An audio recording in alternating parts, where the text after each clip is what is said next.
Yes, sir, we promised you a great main event here tonight. Andre, the China Hulkamania is running west. My God, what a It's not a world is watching.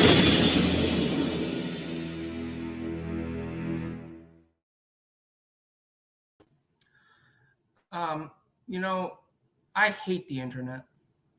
I'm already getting like your Wi-Fi is low.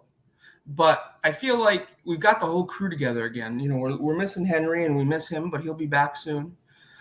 Things are taking shape here for me in New Orleans. I'm starting to actually decorate my place.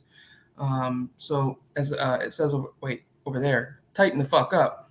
We're going to be watching a wonderful show tonight. It's one of my, I've watched it many times. It's NXT Takeover Brooklyn 1, and it is, it was chosen by Titillating the Juices, that being our own Antonio Santos. And yes, I know, what are we doing covering good shit? So we're going to watch the whole show, so stick with us.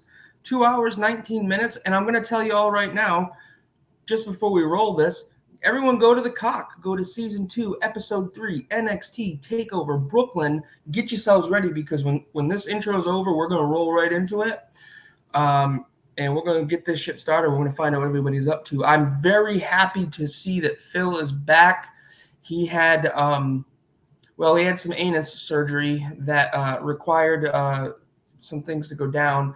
The warts are no longer on his ass and genitalia. It's wonderful. I'm so glad to see him back. As I always say, and away we go.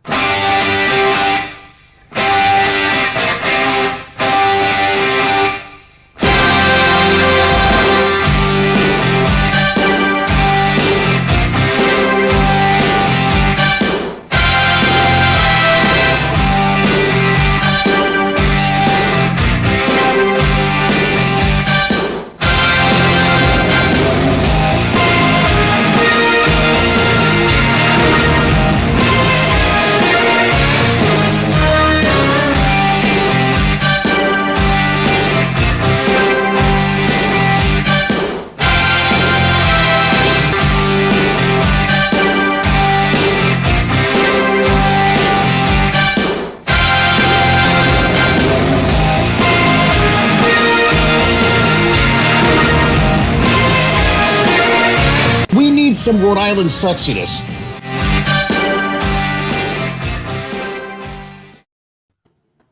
Yeah, we do need some Rhode Island sexiness. And since I'm from Rhode Island, the sexiness is here. Listen, before we even go around the room like we typically do, talk about how Adam has a key to my apartment. Everyone, I said before, Cock Season 2, Episode 3, WWE NXT Takeover Brooklyn. Is everyone ready to hit that play button? Jesus Christ, how much cocaine are you on? I'm on a lot of cocaine. So titillating the juices of your guilty pleasures. Please count us down. Let's see. 5, 4, 3, 2, 1. Okay. Play. And I need to mute it. There we go. Somebody else. Why didn't it play? It didn't play. See, I'm already. Tell me when we're at 10 seconds. Now. Okay. All right. So let's go around the room. Phil, how the fuck are you, brother? Let me think here. I'm here. Hey, Triple H is very awesome. Had a lot of things get out of my mouth last. Hey! Oh wow! I mean, first I got the warts removed, and then I had a lot of dental work, and then I kind of did a walkabout in the deserts of Arizona where I ran into Carl Mandick, who didn't know who he was or where he was, so I just kept going. And now I'm back here in my chair ready for NXT Brooklyn. Well, doesn't surprise me that he didn't know where he was. I still think he thinks he's in Chicago somewhere. But Phil, he did have a birthday 3 days ago, so happy birthday, Carl Mandick. I didn't reach out to you because every time I do, you just either say talk to you someday or you just don't ever get back to me. So I'll just keep talking to your mom on Twitter, figure out what's going on in your life. But I'm happy you're sober for the last 7 months, and just keep working hard, brother. Real quick, I'm gonna throw this out there. It is so appropriate that we are starting tonight's show on NXT with Triple H in the ring, given what's happened in WWE this week? We're going to talk about all that too. So Antonio, we're going to go with you last because I want to know why you picked this show. So let's go with I'm Always Late, otherwise known as, if you watch the Kick Out Crew podcast, Adam from the U-Haul. How's it going, bud? Oh man, staying busy, brother. 2 podcasts and got let me see. I've got 4 kids here tonight. So if y'all hear a little back noise, Holy crap! so I'm halfway to field. Well, I'm curious. Did your son bring up home any of the Hooters girls? Is that what's going on over there? Well, I can talk about that later. But I thought you were going to talk about it and just. He brought 2 home and only 1 left. Guys, give me 1 second. Give me 1 second. It's Tyler. It's coming. We got to get it. We got to get Tyler. Well, check it then. Look at the head. He's not there yet. We got the girls coming out. He looked like he was in phenomenal shape at StarCast too. He looked like, I don't want to say, he looked jacked. I mean, like bigger than normal. He looked good. He did. Can I climb the Statue of Liberty? You don't want to climb that. You want to go between it. It's Tyler. Who knows the lyrics? I used to. This was so awesome at the time.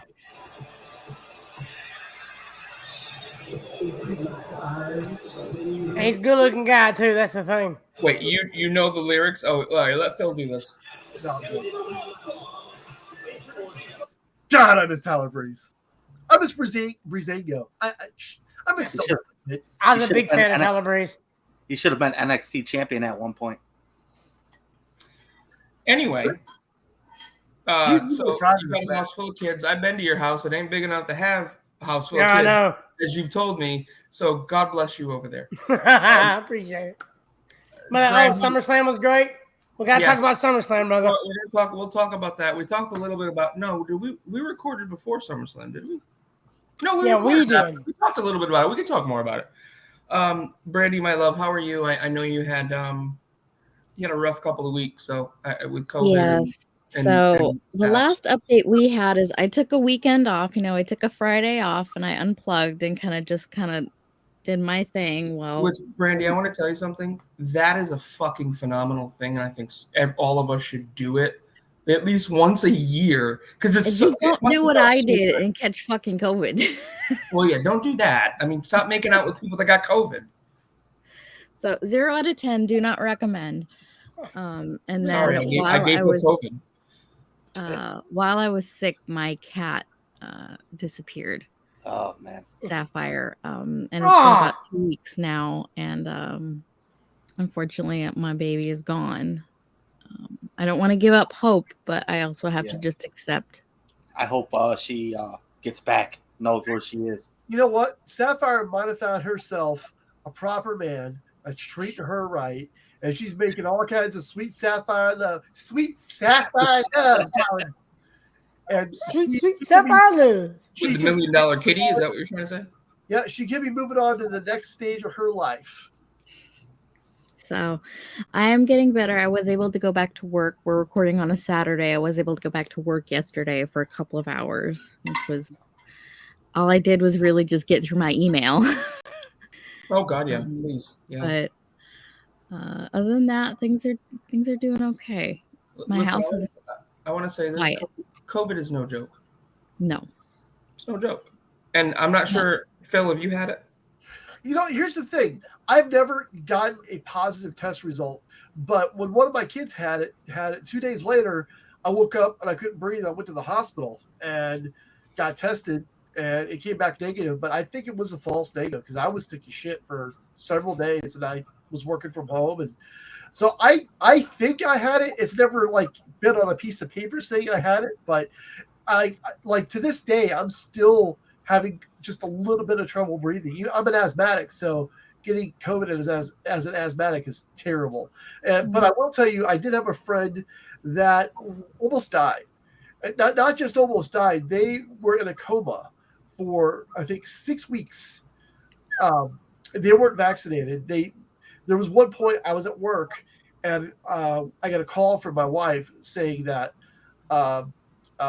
we were told that we needed to go to the hospital because she wasn't going to make it through the day. And so I left work. We went. She somehow pulled through that day and the next and the next.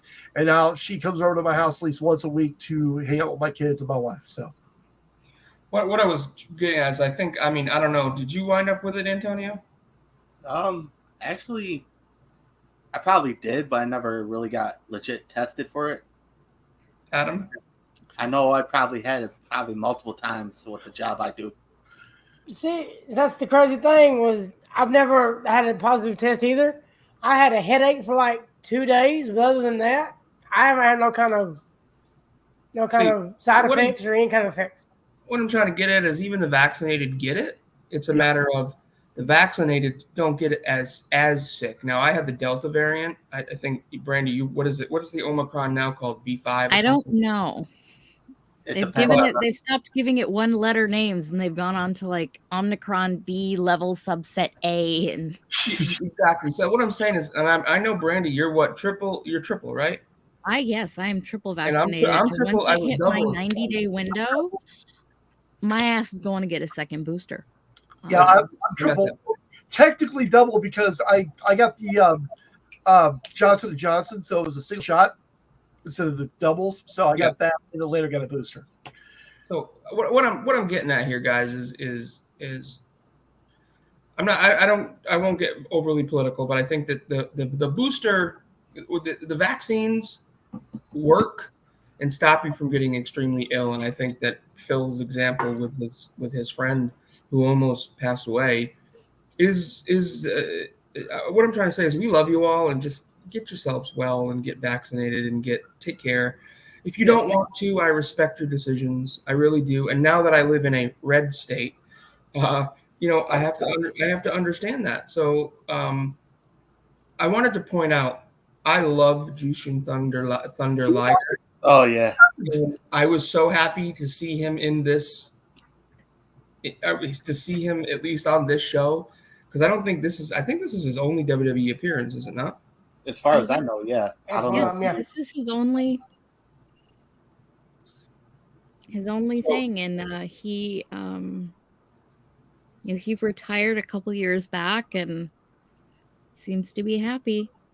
Yeah, for me, with the COVID vaccine, like I figure it is like another, how you get the flu shot. I know, like they give you the flu shot. It makes you get sick, so you can get rid of it faster.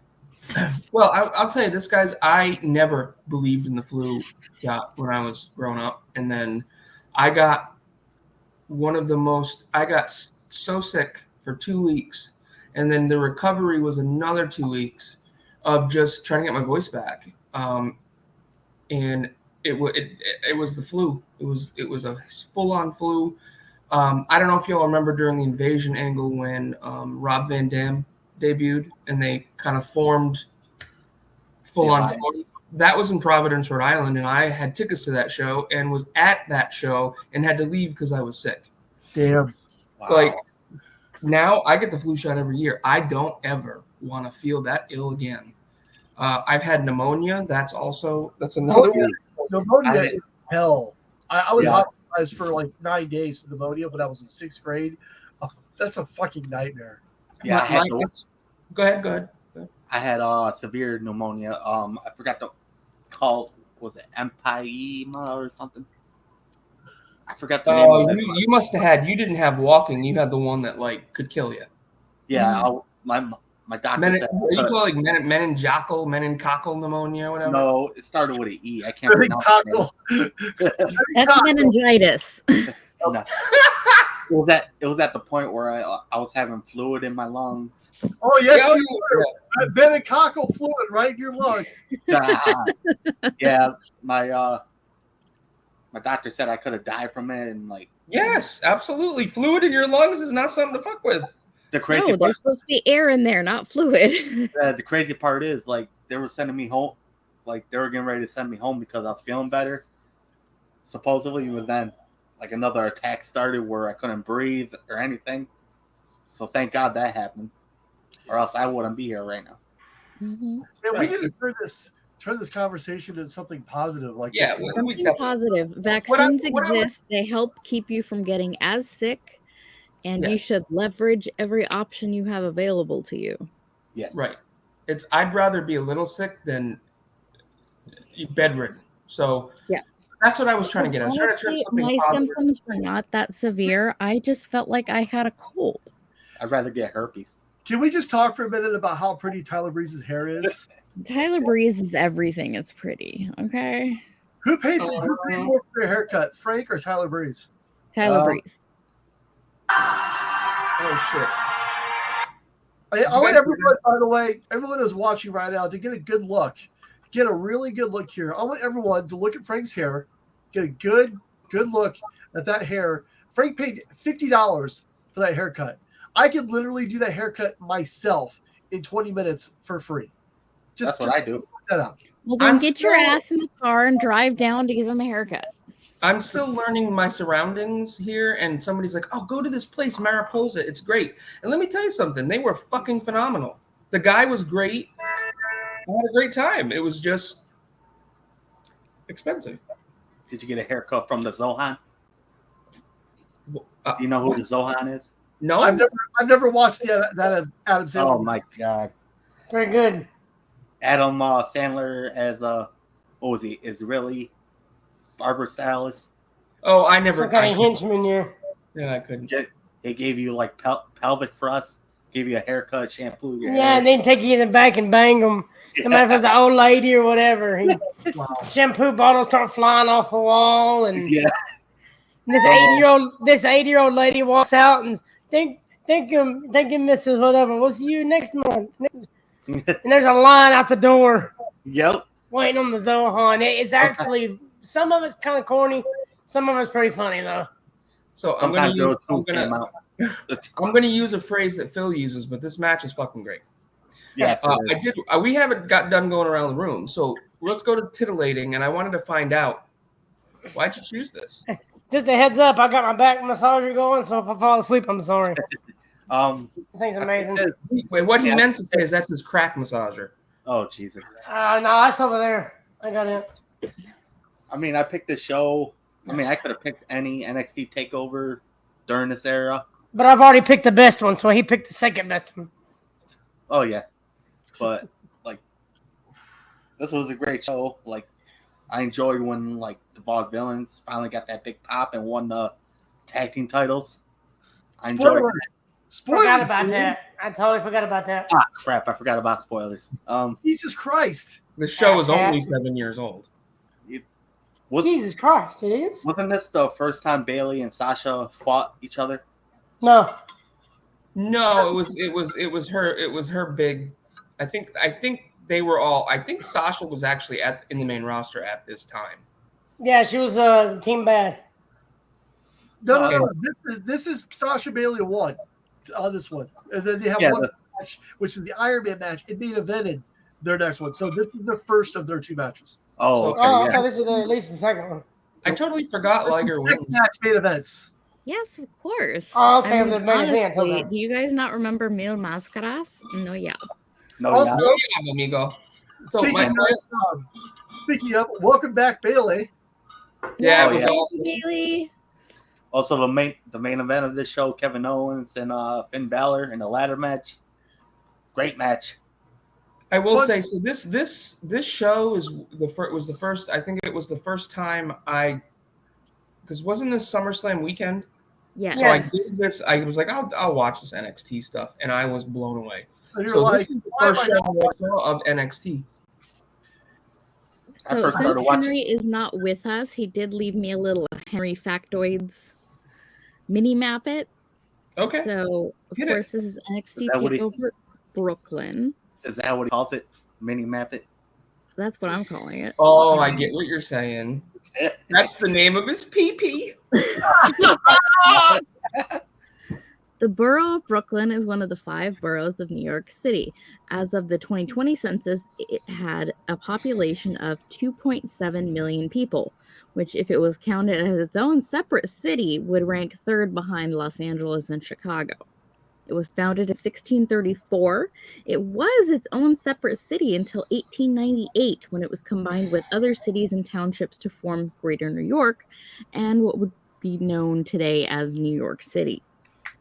We're, of course, in Barclays Center, which opened on September 21st, 2012, and is the home of the NBA's Brooklyn Nets and the WNBA's New York Liberty. This is the very first NXT Takeover event to take place outside of the Full Sail University campus in Florida, and is the first triple header WWE weekend, as it would be followed by SummerSlam and Monday Night Raw in the same venue. And a shout out to the bad guy. We have Kevin Nash, Scott Hall, and X-Pac in the front row. It was One pretty more awesome. for the bad guy. It was pretty awesome that when he was taking off life support, he survived for another 7 hours. Yeah. He was. Yeah, they thought he was going to kick out. Real quick, look at this. Charlotte. Look at Charlotte actually looking good. Charlotte, Bayley, and Becky all friendly and hugging. What a difference 7 years makes. Okay. Right? Go ahead. Let's go back to Brandy. Yeah. So, yes, this was the first ever big weekend WWE having 3 events at the same venue over one weekend. And this was the very first one. What is this vignette we're seeing? I don't know. That's Nia Jax. It's very interesting. Oh, yeah.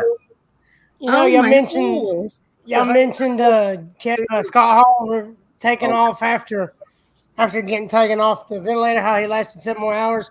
I was what my dad did. They didn't think he would. Hello, Sable. Oh, God. He lasted like 7-8 hours after they took him off the ventilator. Phil let out his ferret again. Yeah, she really likes me. She likes me folded up. Like literally, you can take a ferret and fold them up.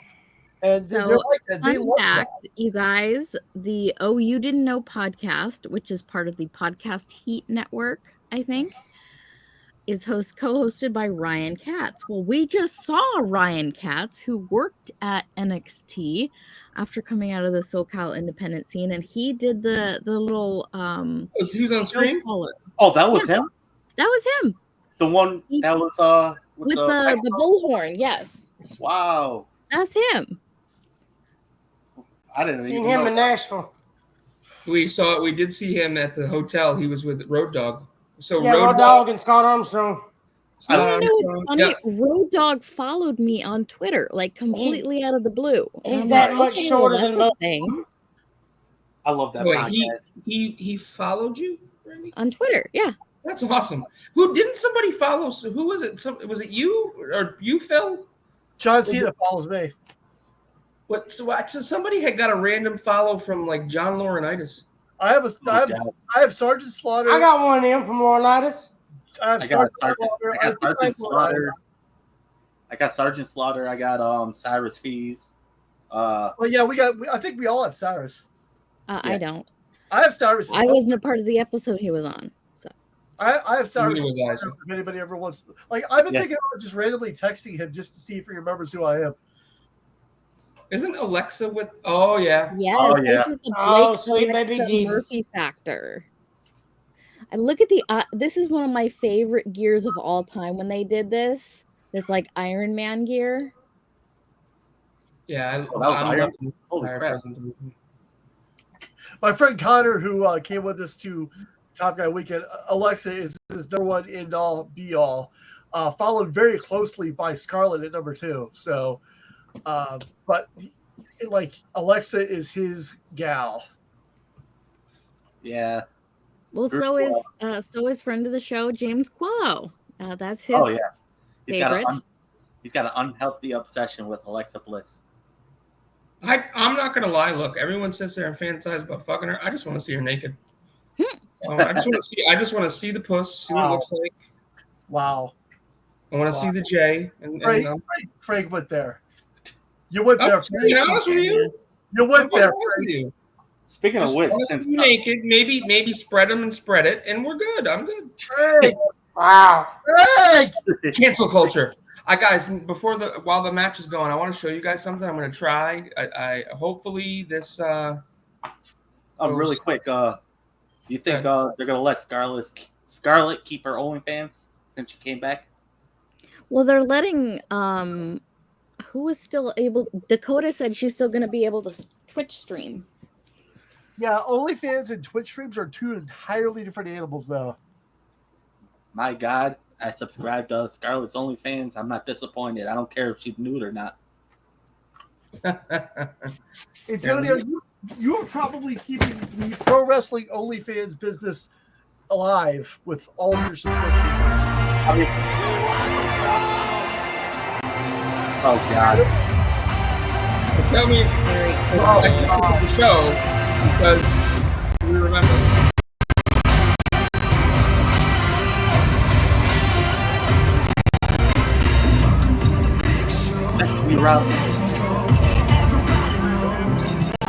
We'll see in a second why I want to play this.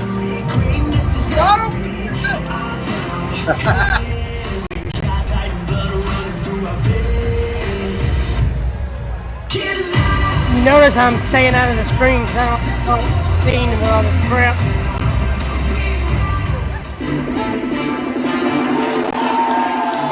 Oh my God! Yes. That was me. Break before that.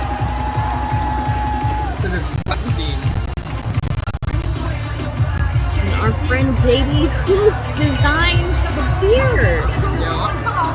That why oh God! Oh, blue pants. Yeah, I was about to say you guys know who she is, right? Yeah. Well, she's NXT now, right? No, I'm sorry, They're AW. If you watch Being the Elite, she's married. She's thicker now. She's gorgeous now. If you're watching Being the Elite, you know she accidentally married Peter Avalon. Yeah. Yeah. Accidentally. I love her. I don't know why I love her. Yeah. It's like a little story they got going. Is she really in real life married to him? No. Oh, No. God, no. So you're saying she's available?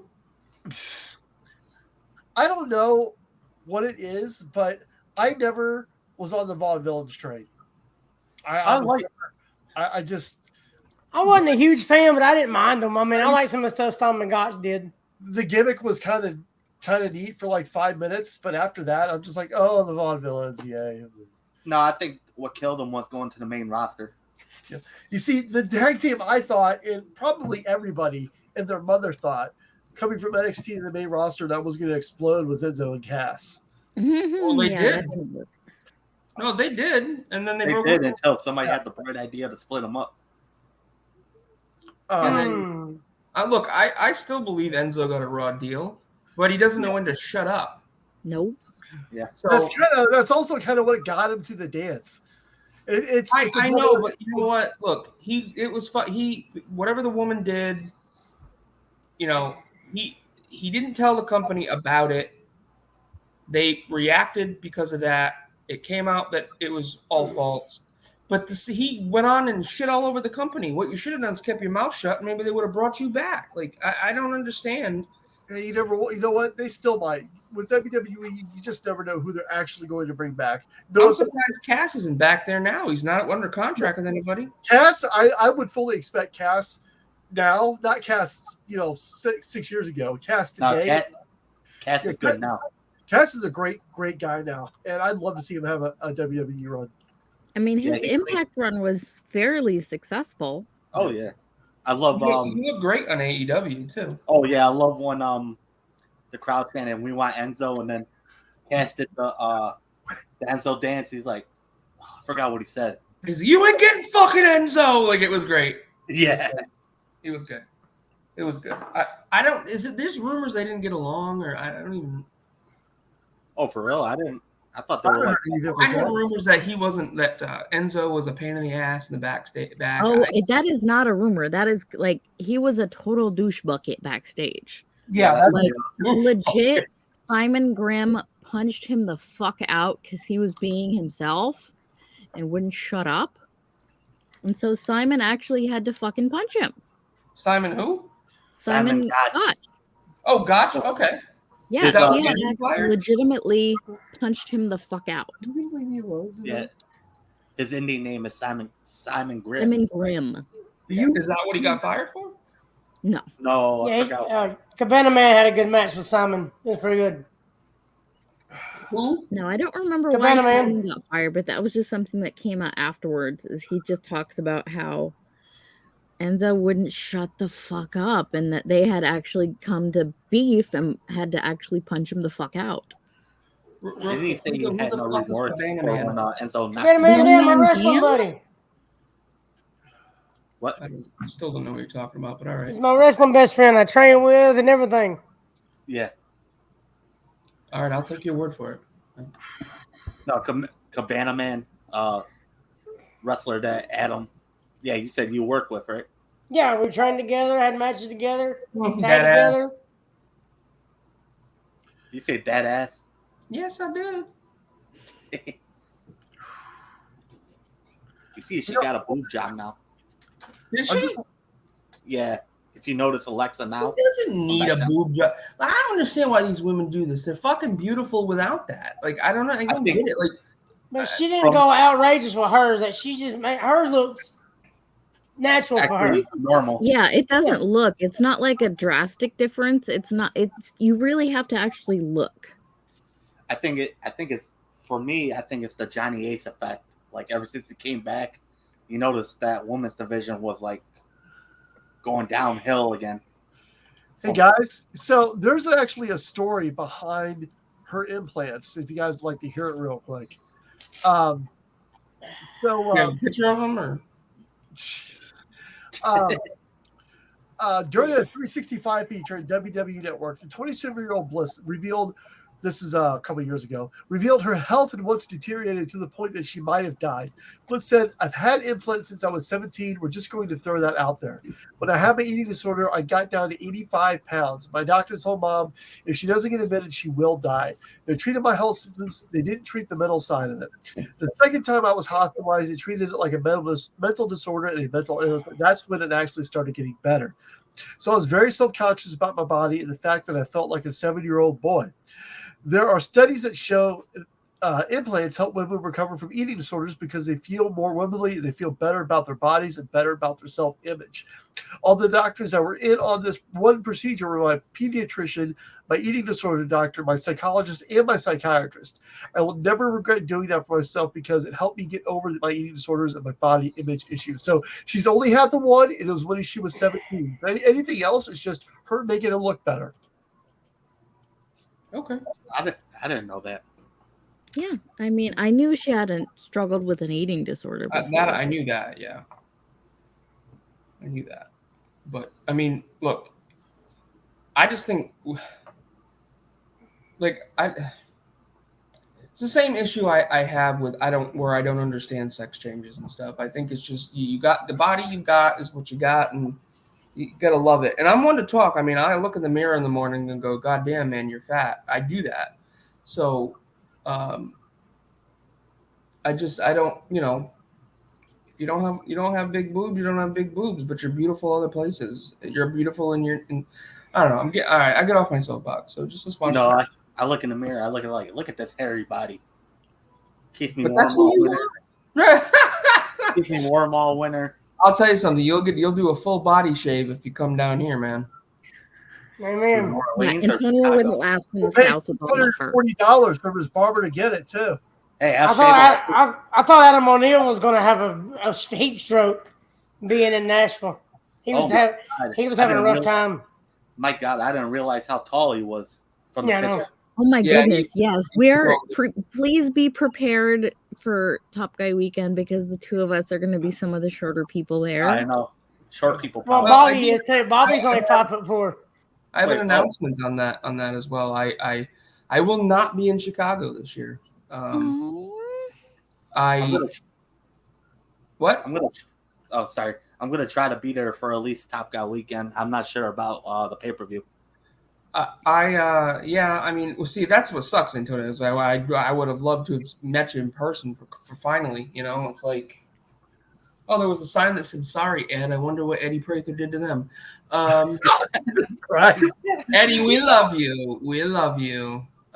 Wait. We all love Eddie. Since when? He's a great friend of the show. Shut up, titillating the juices. He's a great friend of the show. Define love. So We're this just match, gonna move on.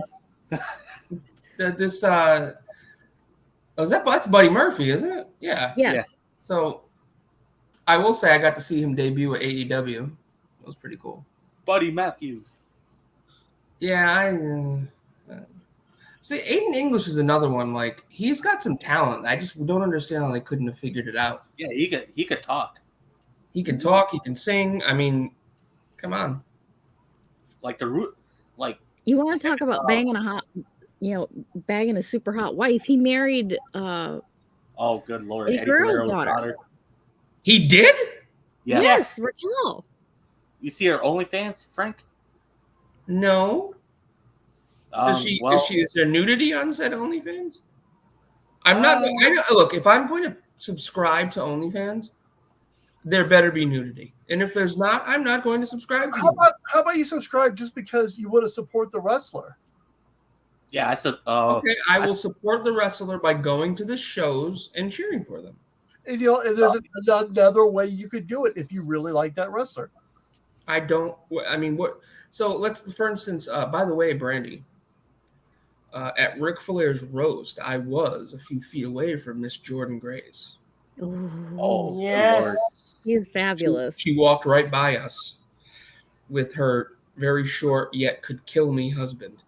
So. Oh yeah, he.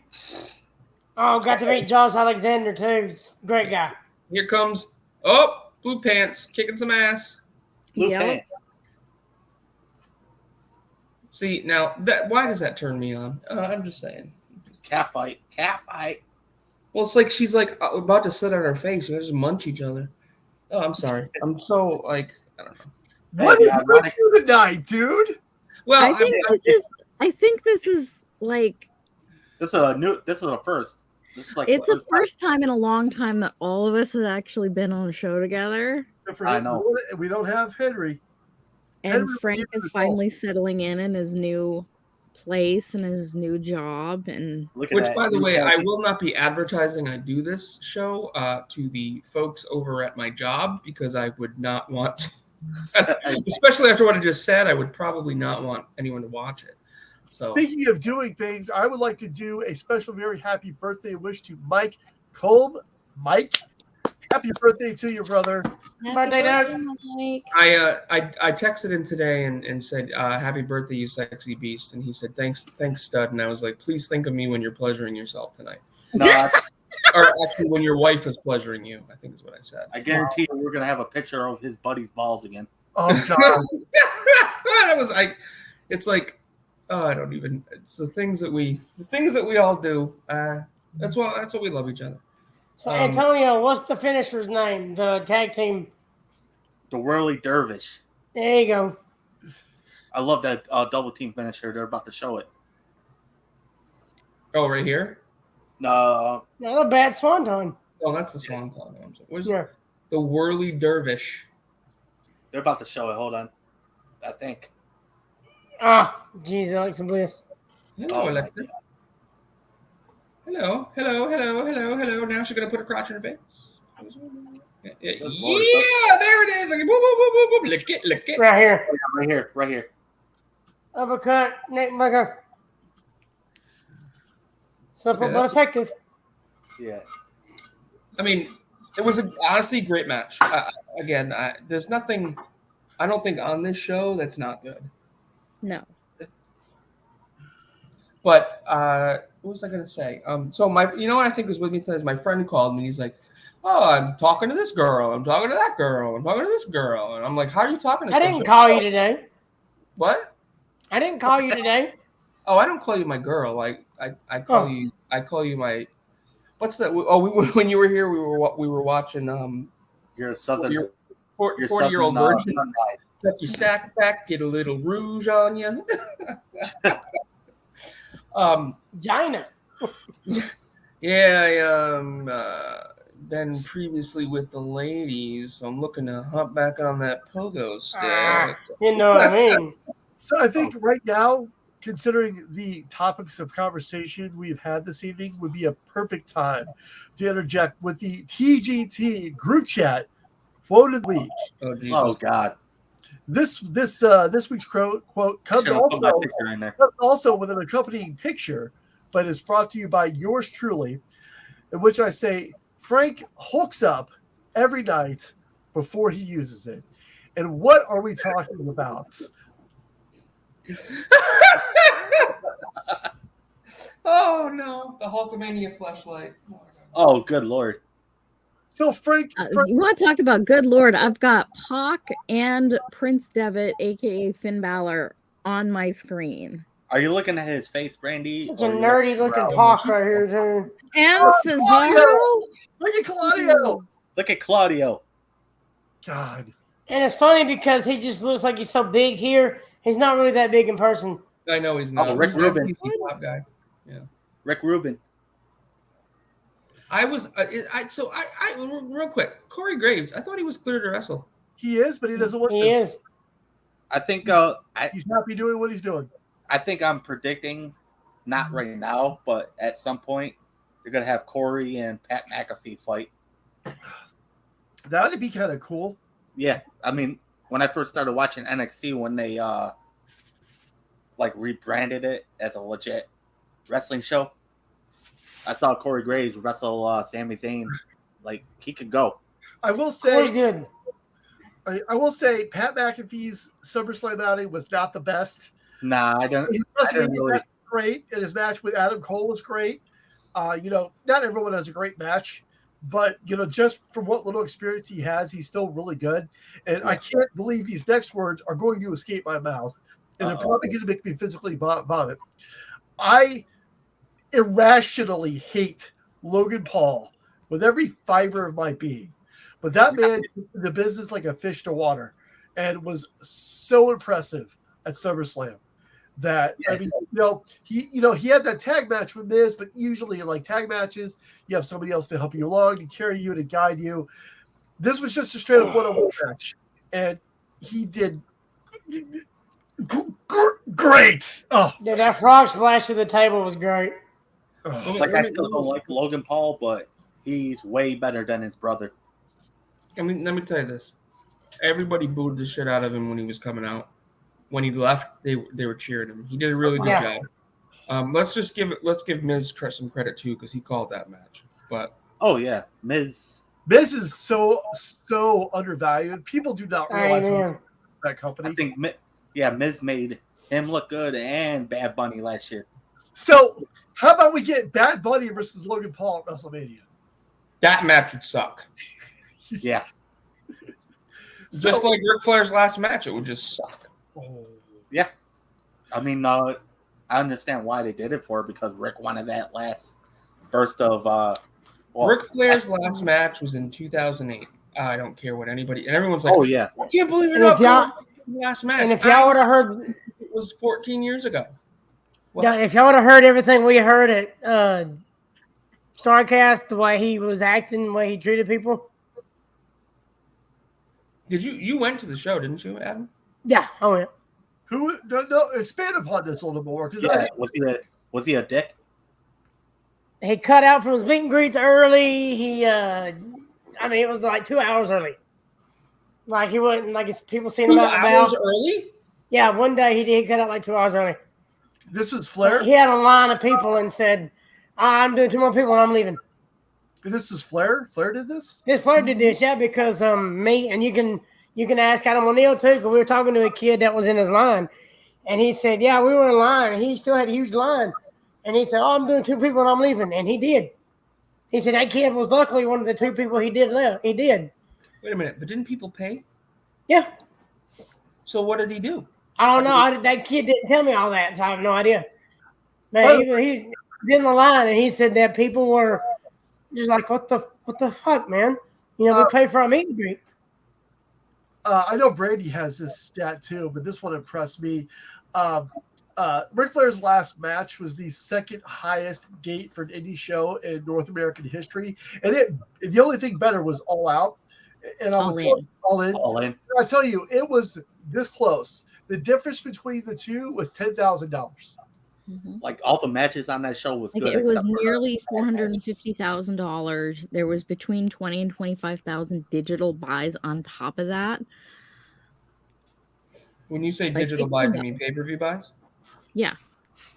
There was so much money made at StarCast because Matt Hardy said he signed over 717 autographs, and I looked up, his price. It was at like $40, so he made like $25,000. I mean, StarCast took a cut of that, but Oh yeah, but still though, just one person, one day or however many days he was, 717 autographs. Bryan was $169, and I'm sure that he got a lot. No, I'm saying the reason I know Matt's because he said it during the panel.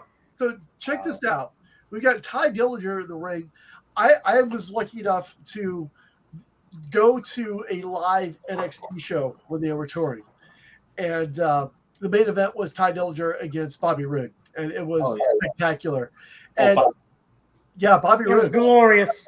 It was glorious. And I'll tell you that you know how there was a title change. I believe it was Joe and Finn Balor had a title change at one of those shows a couple of years before that. So there's always that slight chance. Ever since then, you think there might be a title change. Well, during that match, which was a fantastic match, start to finish, Ty kicked out of the Glorious DDT. And we all thought Ty was going to win the world title that night, the NXT Championship. We thought, oh my God, we're actually going to see history. We didn't, of course, but it actually made me believe, and it was a great match. But we saw lots of people that are name, mainstay names now. We saw Sonya Deville, we saw Aleister Black, we saw DIY. Let me see here. We saw Asuka. I mean, these are all people there that were wrestling in front of, like, I think 1,200 people. Think about what they're doing now. Oh yeah. Oh, by the way. Well, what they're doing now, Sean Spears, formerly known as Ty Dillinger, and Cassie Lee, formerly known as Peyton Royce, announced that they are expecting their first child. Randy, get out of my head. I was about to say that. By the way, Sean Spears, I think, is another guy that could benefit by going back to WWE. I mean, he's done some cool stuff here and there in AEW, but the man can speak on a mic. The man can go in the ring. Oh man, he's so good in the ring. Technically, or just in ring, he's so undervalued and underrated. He's so good in the ring. He makes anybody look good. There's a promo. I don't know if you guys heard this promo or not. He did it several months ago, but he talked about his dad and a hammer. Does anybody remember that promo? I remember hearing. Yeah, I can't tell you what you said, but I remember hearing it. That promo gave me goosebumps. One of the best promos I've heard, period, in a long time. Like, like, see, this is Apollo's first match, his debut in NXT. And a lot of the guys, I didn't know it till I listened to it earlier. But anybody that was like first match NXT or, on their way up, Ty Dillinger worked with him because they knew Ty Dillinger was like that good hand. So, as Jim Ross would say, this might be unpopular, but I was never on the Apollo Crews hype train. Still not. I never was either. I'm right there with you.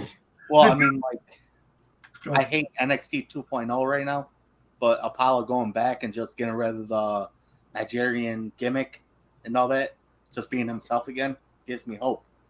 I mean, he's good. I mean, they really didn't give him much of a chance to get over with this character as Apollo Crews.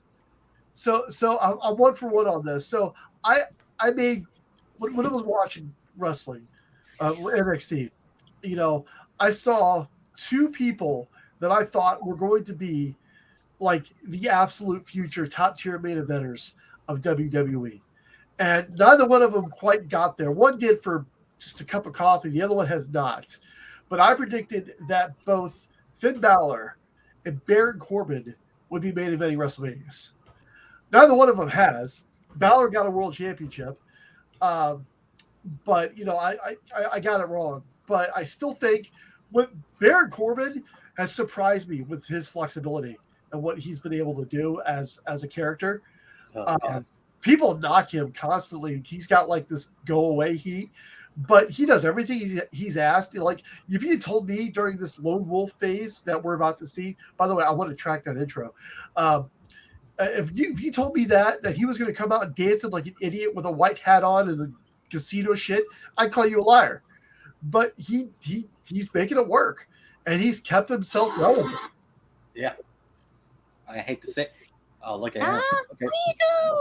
Regal. I love his podcast, by the way. Like, He's so good. You just listen, and the stories he tells, it just sinks you in. I will say probably my favorite podcast right now is Click This. I Kevin Nash talk for days about shit. I would, if I could have 2 hours in a bar with Kevin Nash just bullshitting, that I think, other than him, maybe The Rock. Top 2 people I'd love to have a drink with. Yeah, like him and Sean Oliver. It reminds me of the kayfabe commentary days. Or they're just shooting the shit and not, I mean, they discuss the topic, talk about, but it just like blends in. Man. Look at Mr. Regal there. I forgot all about old Rich Bikini right here. Yep. Holy crap. I forgot about him too. Yeah. Who? Rich Bikini. Rich Bikini. Like I said, who? Oh, whatever. All right, we're getting ready to have Samoa Joe, Baron Corbin. I want to track Corbin's entrance because the precursor to Mauro Ronaldo. I miss this Baron Corbin entrance. I liked his newer theme song, the End of days. I miss this Baron Corbin. This Baron Corbin, In general. great. Oh yeah. You know, when he first started, people would count in the crowd. They would count his matches, like how long his match would last. Because Yeah, it was like 20 seconds. Yeah. And you know, of course, you guys. It's like a Brad Stanton sex, like a length of sex, 20 seconds. You just see Brad Stanton sex tape. Yeah, I know you guys are going to give me shit to the end of time now that my one Baron Corbin stat is gone. Oh, look at that!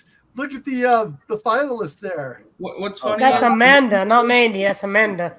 Mandy Rose is the only one that stuck. Right? Isn't that her? Amanda right there. It's not Mandy. Not the Silent Rage. The Silent Rage didn't stick around. Mandy Rose sucks. I liked Sarah Lee too. I really liked her. Mandy Rose is only good for her. I like her cupcakes. Mandy Rose can't wrestle in the ring. I'm sorry. Nobody does it like Sarah Lee. Quite frankly, my tits were made by Sarah Lee. Oh God. Nice. It's okay. You paid for them. The only reason Mandy Rose, it still bothers me. Just look at Baron Corbin. He looks like a main eventer right here. He looks. Yeah, looks like a badass. He's talking about me using the Hogan fleshlight. I think he's using the Corbin fleshlight. Hey. Back to Mandy Rose. It still bothers me, like what Athena said, what management told all the women. They all got dressed like her. They had to dress. They were given classes where they're told to dress more like Mandy Rose. And by the way, anyone that doubts some of these things that are saying like the garbage bag debacle, go back, watch our conversation with Eric Redbeard, aka Eric Rowan. He straight up on our show legitimized the trash bag theory because it happened to him too. So a lot of the stuff you hear is true. Oh, I just saw Sammy Callahan before he got. I forgot about him being here too. What was it? Yeah, he was there for a cup of coffee. What was it? Solomon Crow or whatever? Yeah, Solomon Crow.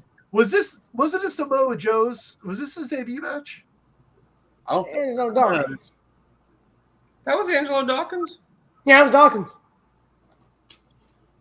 No, I don't think this was Samoa Joe's debut, no. I know this is early in his NXT career. No, it was early for his, yeah. How do you feel they're using Samoa Joe in AEW?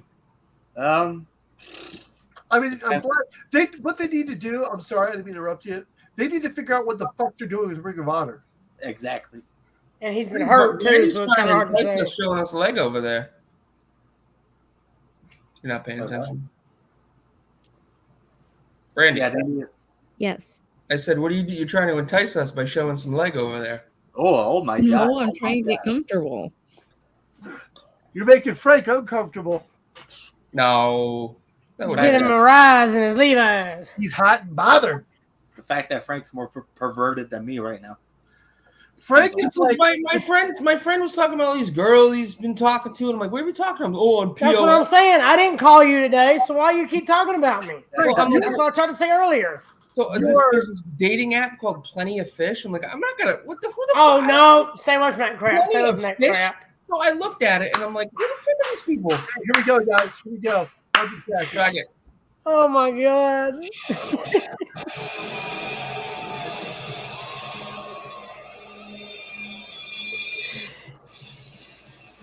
With the lights walking through. Go for Plenty of Fish to Baron Corbin. I forgot about Plenty of Fish.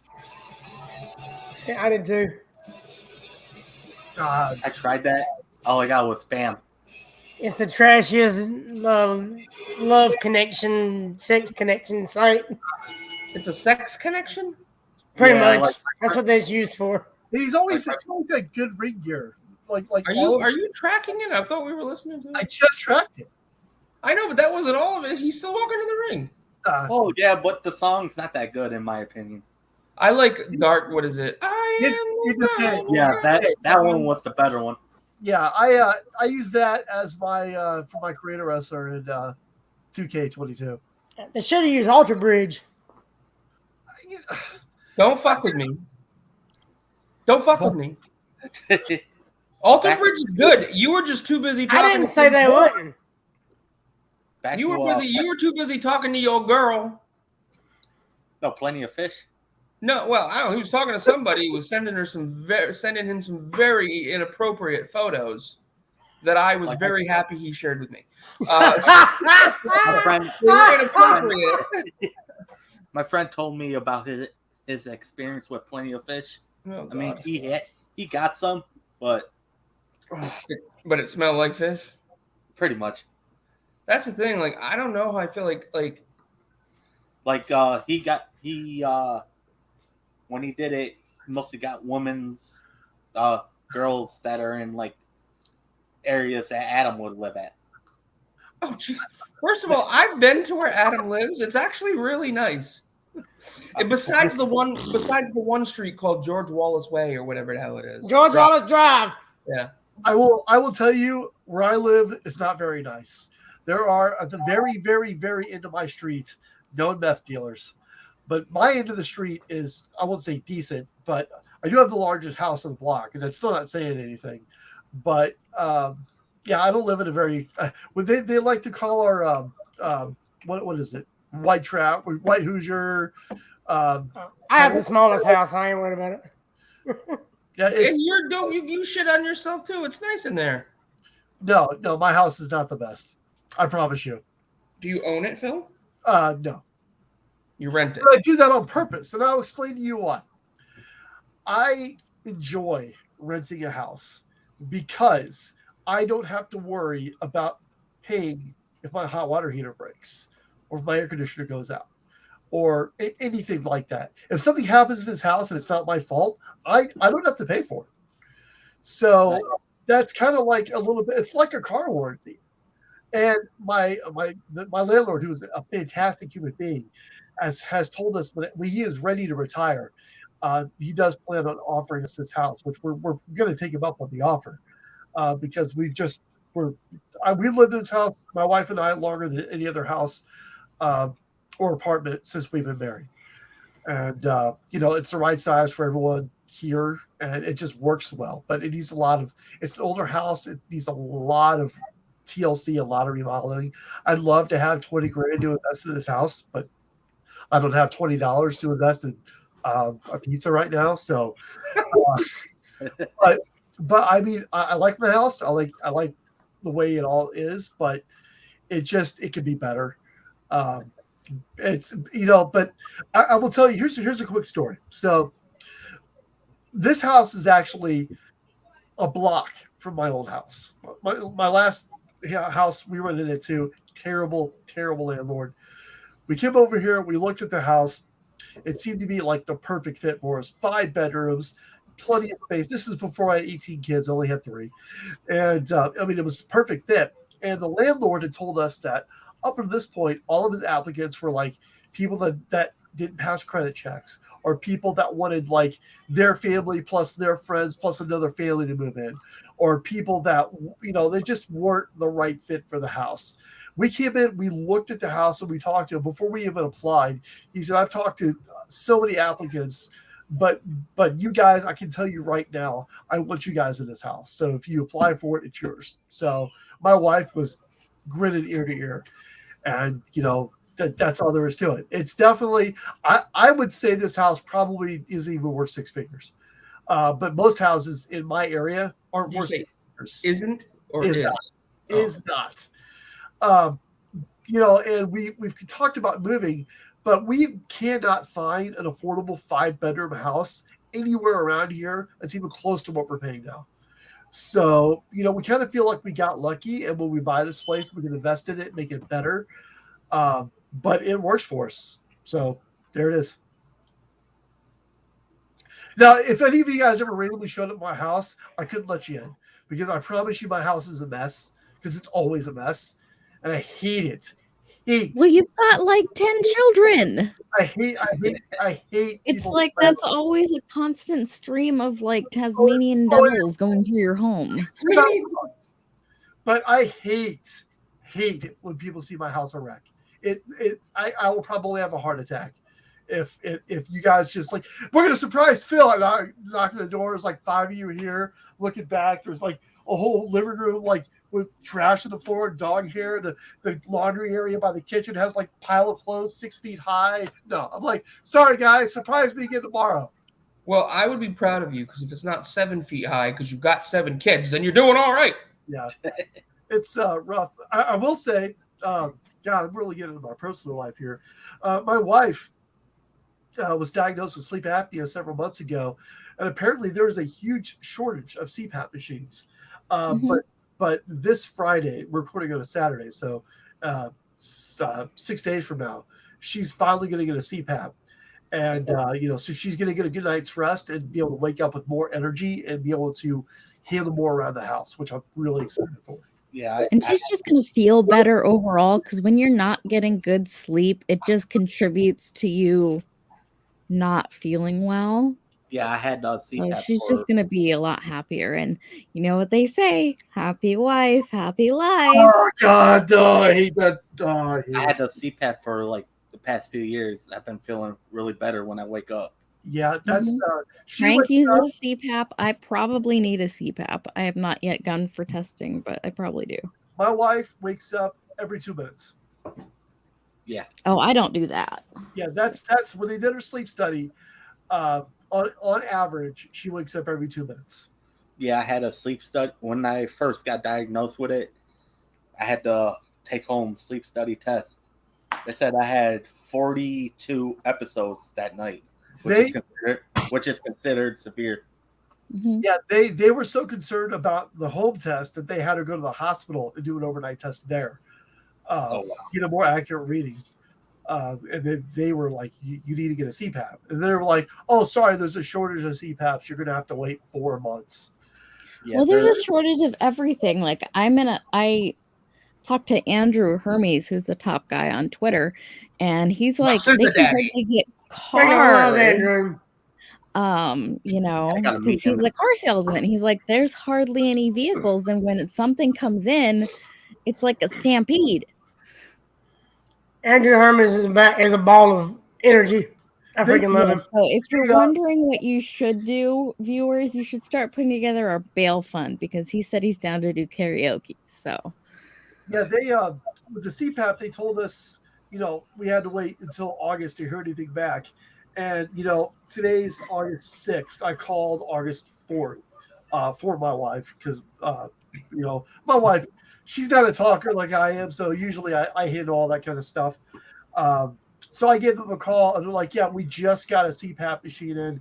We can give it to her. Let's get her in and get her all set up. So they literally had one machine.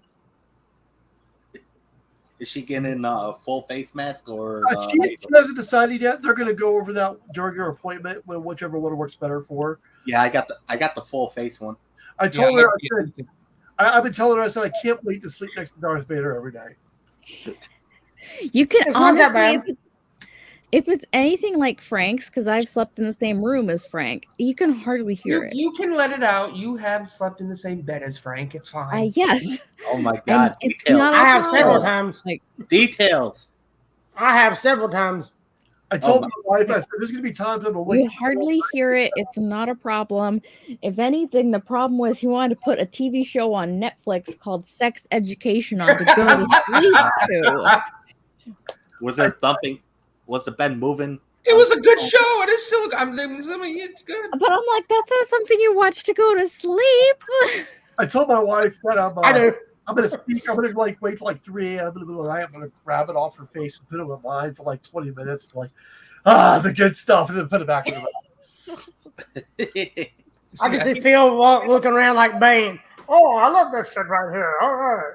I know my brother. Like when I wake up in the morning, my brothers be coming in trying to talk to me. I don't take. I still have my mask on. I try to talk to them. They're like, "What? What you say?" Is that before or after he comes out of the closet? Oh, The only thing that I've noticed with mine is, and you can't really tell because I'm far away, but like I'm going through a thing right now where because the mask is on me and I use this face cream.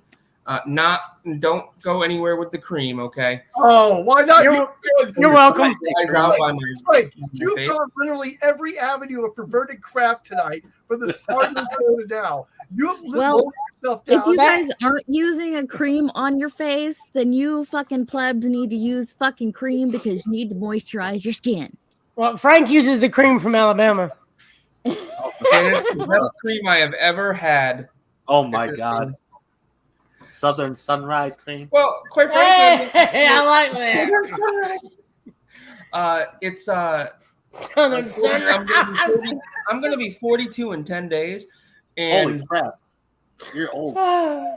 motherfucker, when I see you, I'm kicking you directly in the dick hole.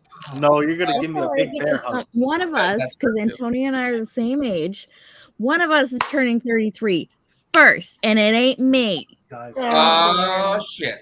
There are two of us. If you don't count Anthony Paris, who's only a part-timer, there are two of us on the show that are at the 40-plus mark. Oh god! Most Speaking my of being friends, 40, I mean, I've got I the can pass two my of you. bedtime. We've got Pyres, we've got Pondwater Dave, we got Mark Nelson that are all above 40. 40 is the new 30. Oh, shut up. That's I'm just getting there. say that to be nice to people that are 40 to make them feel better. Well, what I was gonna say was I'm 42 years old and I started getting acne again. So the cream I put on Yes. is fucking acne cream. But when the mask is on my face, it dries out around my mouth. Well, So don't it looks help. like I'm Hey. I've been blowing people. Well, it I don't guess help I if you- guess I should start my Grindr account back up. I don't know. It don't help. Hey. It don't help if you put your mask on your penis. I wonder what that would be I need like. to get stimulation somehow. I mean, I'm always late doesn't putting out Okay. anymore. No, I want to know. I want to know what it's like to put your CPAP mask on your dick. I need to know this for science. I can't imagine that would feel good because it's not sucking in like a vacuum cleaner. So it's blowing out. So you're just going to put it over there and go, oh, my head is really cold. What do you say? Yeah, conditioning. Hey, the guys need some air conditioning every now and then. That's when your testicles go up against your body because they get cold. So let me ask you this: if I try it out, And if you really want to keep them warm, like there's a cavity in your body that you can like put them up in. so Yeah, where? I don't recommend doing that. if I try that out after my wife gets her CPAP, and then I place the mask back on my wife, does that make me a terrible person? Yes. Wait, so if you- Phil. Yes, you don't do that. Hey, baby, thanks for the blowjob last night. I was sleeping. Oh, no. Your mask gave me a blowjob. Get it? You Wait, get it? Wow. The fact that Phil has already thought about this is kind of funny. I can see Phil now just like put the mask down there, let it loose, and put it back on his wife's face. So, again, When he walks in, she's going to have it down there on herself. we talked over a really good match.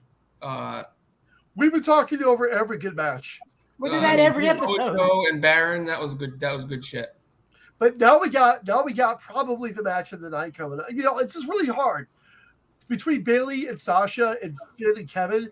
It's hard to pick a match of the night They're both. I think such what I good- really like about these is they don't feel overbooked. Like there's like 5 to 6 matches, and it doesn't feel like it's super rushed. It's so perfect. It's Oh so. my God, it's Ric Flair. Oh, And it's Sarah Kana. Slaughter, and Oh, good Lord. Kana. That Oh, is my- misspelled. This is before she becomes in as Asuka. It's Oh, still. that was her. That Yeah, was she her. looks so Doing her amazing right Kana. there.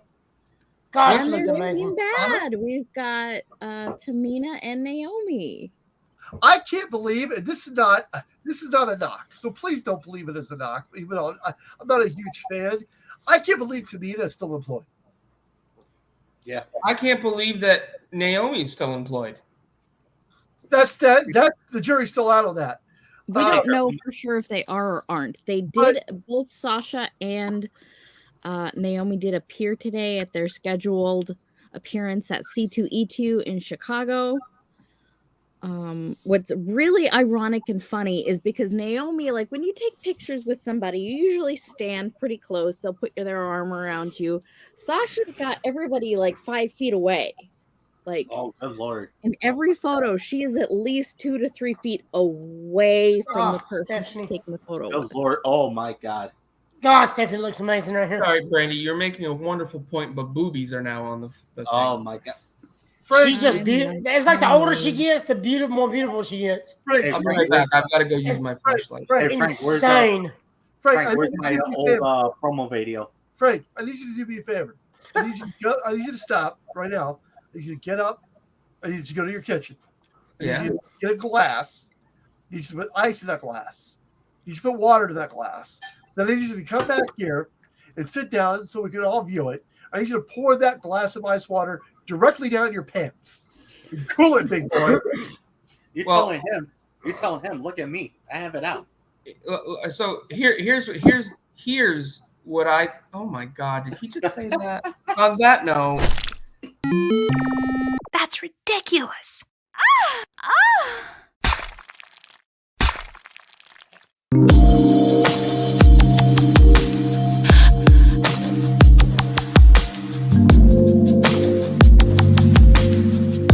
I mean, I'm looking for something that's just gonna explode in your face. But at the same time, you know, it's gotta be smooth.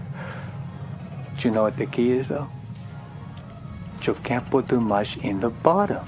Let me ask you this. It's been a long time since I saw that. I know the last time we played that. Hasn't been long enough. The last time we played that was the first time we had Hornswoggle on the show. Oh, wow. Oh, yeah. Because you weren't able to make it, Antonio. And I remember I was like, so Hornswoggle, we normally have this show, this segment called Antonio's Rope Shooting Moment. And Antonio couldn't make it here tonight. So here's what I want you to do. I'm going to play the intro to the video, and I want you to try to do the segment the way you think it's supposed to go. And I played the intro, and he come back to the screen, and he's just like, what did I just see? We need Hornswoggle back. You know, that man has been really busy lately. And, you know, I've reached out a couple times, but the man's busy as fuck. He's got a whole lot of irons in the fire right now. But, you know, we're eventually going to get him back on here because I want him and Frank to go at it some more about the Halloween Havoc blow up. No, the highlight was when we surprised Ethan Page with Hornswoggle. That was a great. Yeah, it was great. Yeah. That was a really good. That was cool. Probably the funniest 20 minutes in the history of the show. Oh, yeah. Oh, yeah. All we had to do was just sit back and watch and let them go. Oh, wow. Look at the young, what's her name? Izzy.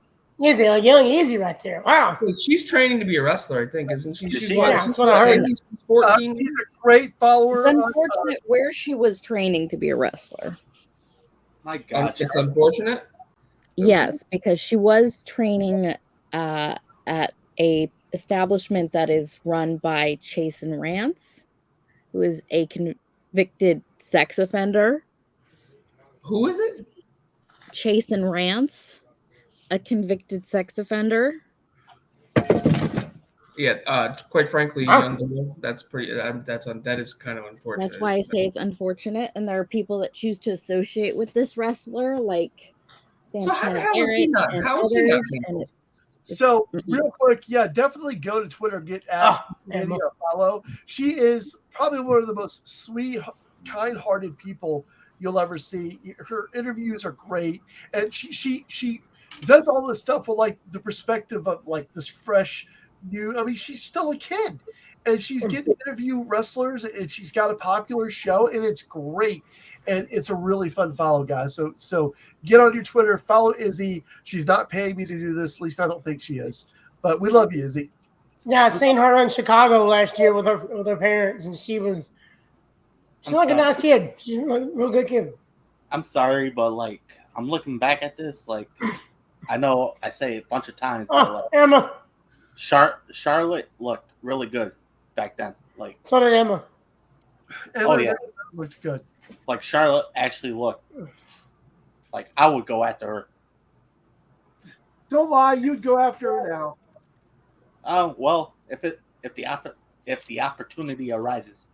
You'd have to fight McClanahan for it and then get past Andrade. So all I have to do is walk past him. McClanahan's a tall dude, from what I hear. Yeah, I know. Look at Izzy. Oh yeah, he's every bit of 6 foot. Izzy was crying. What? He was crying? Izzy was just crying. It's weird to see Becky Lynch like that. Yeah. I love that Becky though. Yeah, nobody, and I mean nobody ever would have predicted Becky Lynch going to the heights that she did.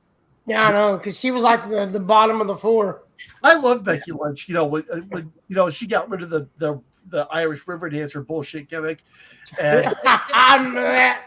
And I was really into her. And when she got called up to the main roster and she was the first SmackDown Women's Champion, I thought, all right, they're getting behind her. But then they just didn't. But finally Becky's like, I'm tired of this shit. I'm going to take my career into my own hands. And she broke. She I know it's cliche, but she broke the glass ceiling. She changed wrestling for women in a way that no other woman has. And she main evented the first women's main event of WrestleMania. And, along with Charlotte and Ronda Rousey, obviously, and won. And, her merch is just as high up there as Roman Reigns. And it's crazy because now whenever, like Bianca Belair, after their SummerSlam match at Raw, was saying how much of an honor it is to even have a match with Becky Lynch. That's the status. That's the level this woman is at in her career. Yeah, since they're turning Becky face, like have her say what's on her mind more than scripted promos. Like that Becky I love. I don't like that whiny.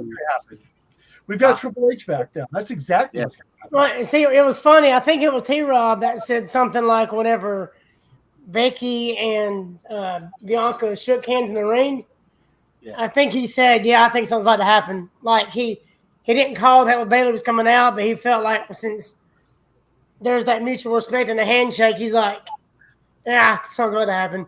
And 10 seconds later, Bayley come out. I thought Bayley was going to make an appearance during one of the women's matches, but Dakota Kai blew I popped big for that. Yeah. And I'll tell you why. I really admit when I'm wrong because I'm never wrong. But sorry. So Dakota Kai was never impressed with her. Never thought she was great. Didn't get her gimmick. Didn't get anything about her. Didn't think she was great in the ring. And over a course of a couple of years, that woman clawed and scratched her way to the top of the NXT Women's roster and proved me wrong. And when she was released, I was heartbroken because I know how hard she worked to get to where she was. And I'm like, that is just absolute crap. And my heart swelled with joy when I saw her. And then they kept her name and everything. I can understand, by the way, Io Sky, I can understand why they would change her name. It is a little bit more marketable for kids. I'm not even mad at that name change. Yeah, because it's not a huge change. It's just a slight alteration. Yeah, it's still Io. Yeah. Io Sky. They just spell Io differently, and that's Sky. So that's actually a name change I'm not pissed off about. Yeah. Look at Sasha and her whole boss gimmick. Oh, don't get me started on Sasha. What? No, get started. Get started on Sasha. Do I have to demonstrate? That No. lip bite. I thought you meant. Oh, you think she's hot and you want to play with yourself? Don't demonstrate. I thought you were going to talk about like her current status and being up in the air. No. Oh no, she's coming back. My word right now, she'll be back here for long. At first, like before we knew about like all the allegations going on, I thought, Sasha's just being like, what's that word? Being like a diva. Yeah. And walking out again, and like enticing. That's the way I still look at it, quite frankly. I have a prediction right now. I mean, Go ahead. I'm sorry. I mean, like now since all the allegations and all that, I kind of think like they knew what was going on and they walked out on it. But No, Antonio. Yeah. Time the fuck out. Time out. Flag on the play. Man down. Listen. She didn't like creative. That's why she walked out. It has nothing to do with what Vince was doing. And that's the thing. I cannot go do my job on Monday morning and say, I don't like X, Y, and Z. And if you don't fix it, I'm going to go home until you do. You know what they're going to say? You're fired. That's what they're going to say. And I agree with that. Frank's getting irritated. All the R's are gone again. I can understand quitting a job because you don't like how the job's going, or maybe the job's different, or it's changed, or you don't like the atmosphere. Lots of people quit their jobs for that. But it is damn near sacrilege to just toss your title and walk out of the company. That's not how you handle it in wrestling. But I have a prediction. They just announced on SmackDown that starting next week, they're going to start a women's tournament for new tag. Women's tag tournament. Yep. What's going to happen is that match, the tournament's going to go all the way through. Someone's going to win, and then they're going to jump us out immediately after the match or after it's all said and done. That's how Sasha and Naomi will be coming back if they come back. So they're going to come out at the end of their tournament with their titles? Or either that, or they're just going to beat the challengers, beat the winners up, and then they have a match and win it back or something. I don't know, but I feel like they're not going to make an appearance after the tournament is over, and they're gonna fuck with whoever wins the tournament. Yeah. I mean, the problem is they got to build legit tag teams, not to put random women together. And here's something else, right? And I'll get off the Sasha the soapbox after this. So I can understand how Naomi might think she's being misused or hasn't had enough, because Naomi's talented. She's good at the ring. Sasha Banks has had damn near everything that a woman can do except for win the Royal Rumble. She's had it all. She's main evented at WrestleMania Night 1 with Bianca Belair. She's been a multi-time tag team champion, a multi-time women's champion. She's been featured. She was featured at a main event. I think the first women's main event was the Hell in a Cell match with her and Charlotte. Mm-hmm. And she was the first woman to main event a pay-per-view. She's done a lot, and for her to just get so wound up about being mistreated, I don't understand it.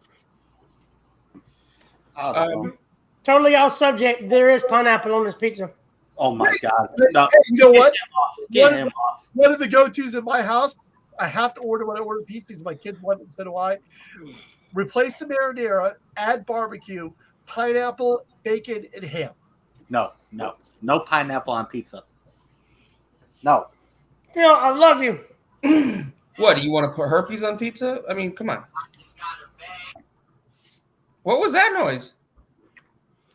Oh, he said suckers gotta pay. I forget, is it this match or their 2 out of 3's match where Bayley legit raised her hand? Want to say hi? Why? It's broken. It's broken. Yeah, it's broken here. Yeah. Come say hi. And the reverse poison Rana, oh God, it's such a beautiful move.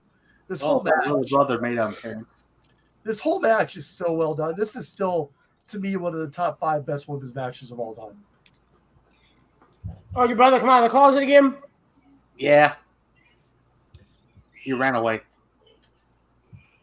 If you guys hear banging and screaming, it's because my kids are being rowdy outside my door. Get rowdy! Yep. Are they getting a wrestling match right now? I hope not.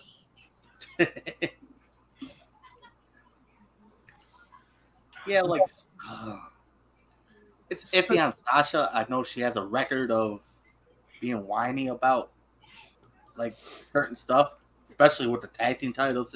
This is the second time she has done that with the tag titles. And look at here's a juxtaposition. If you don't know what that is, that's comparing two things that aren't alike. Let's look at Sasha Banks in a juxtaposition with Asuka. Asuka has done a lot of similar shit as Sasha Banks. Although she has won a Royal Rumble. She has had a women's title match at WrestleMania. She is a multi-time women's champion. She's beaten 3 of the 4 horsewomen in WWE. No one's beaten all 4 but no, actually, no, I take it back. She's the only one that has beaten all 4. And she's done a lot. A lot of people say she's underused. I think she's used perfectly. They elevate her when they need to elevate her. They kind of lower her down, but she's always right where they need to be. Excuse me while I yell at my kids. Are your kids beating the hell out of each other? My God. Well, let's hear they're beating the hell out of each other. Let's hear what Brandy's take. Oh yes, let's hear this, Brandy. So, I've got 2 lines of thought. Is the way that Naomi and Sasha wanted changes to be made the correct way to do it? Probably not. I mean, obviously, you can go about things in a different way. At the same time, I can't abide by a company constantly promising certain things to talent and then going back on every single one of those promises and then promising they're going to change things and do things a certain way and then constantly have that taken back and taken away and being disrespected by your employer. And I do feel like there was a culture in WWE that was fostered against people who spoke up against the way Vince wanted things done, and they were treated poorly because of that, and I don't think that's fair. But I do agree it could have been, addressed better, but I honestly don't know with Vince in power if that would be able to happen.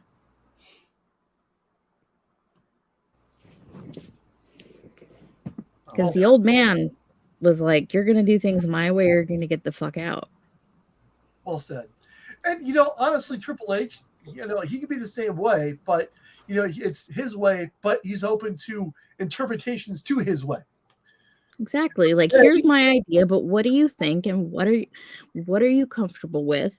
Yep. And let's talk about it and let's change things to make it work for both of us. I mean, Triple H he was involved with the Katie Vick angle. He knows a shitty Vince McMahon angle. So he knows what not to. So bringing back Karrion Kross was one of the good big things I think Triple H did. And put him right at the very top. Talent, especially if Brock is done like they say he is. They need an infusion of star talent. People that's I like how they put him right there. Right with Drew, right with Roman. I love it. I have to say regarding Brock Lesnar, Brock and Roman finally had a fantastic match. And God, it's so awesome. Not only was it fantastic, it was unforgettable. Yeah. Nobody's going to forget the scene of the tractor. But here's one thing, though. I feel sorry for whoever paid front row tickets and was on the side that had the ring lifted up, because then they couldn't see shit the rest of the match. Well, I don't feel bad because it's usually the super fans that go to every show that spend, I don't know if they get comp tickets. Thousands. Yeah. Still, though, if I paid $8,000 for a front row ticket, or how much it would have been, and I was on that side, I'd have been pissed. I mean, but at the same time, you're part of history. I mean, I don't feel bad because, you guys get all these front row tickets all the time. Okay, we'll lift the ring. But what if it's a group of people that didn't? What if it's like someone's first time at a pay-per-view or even a front row?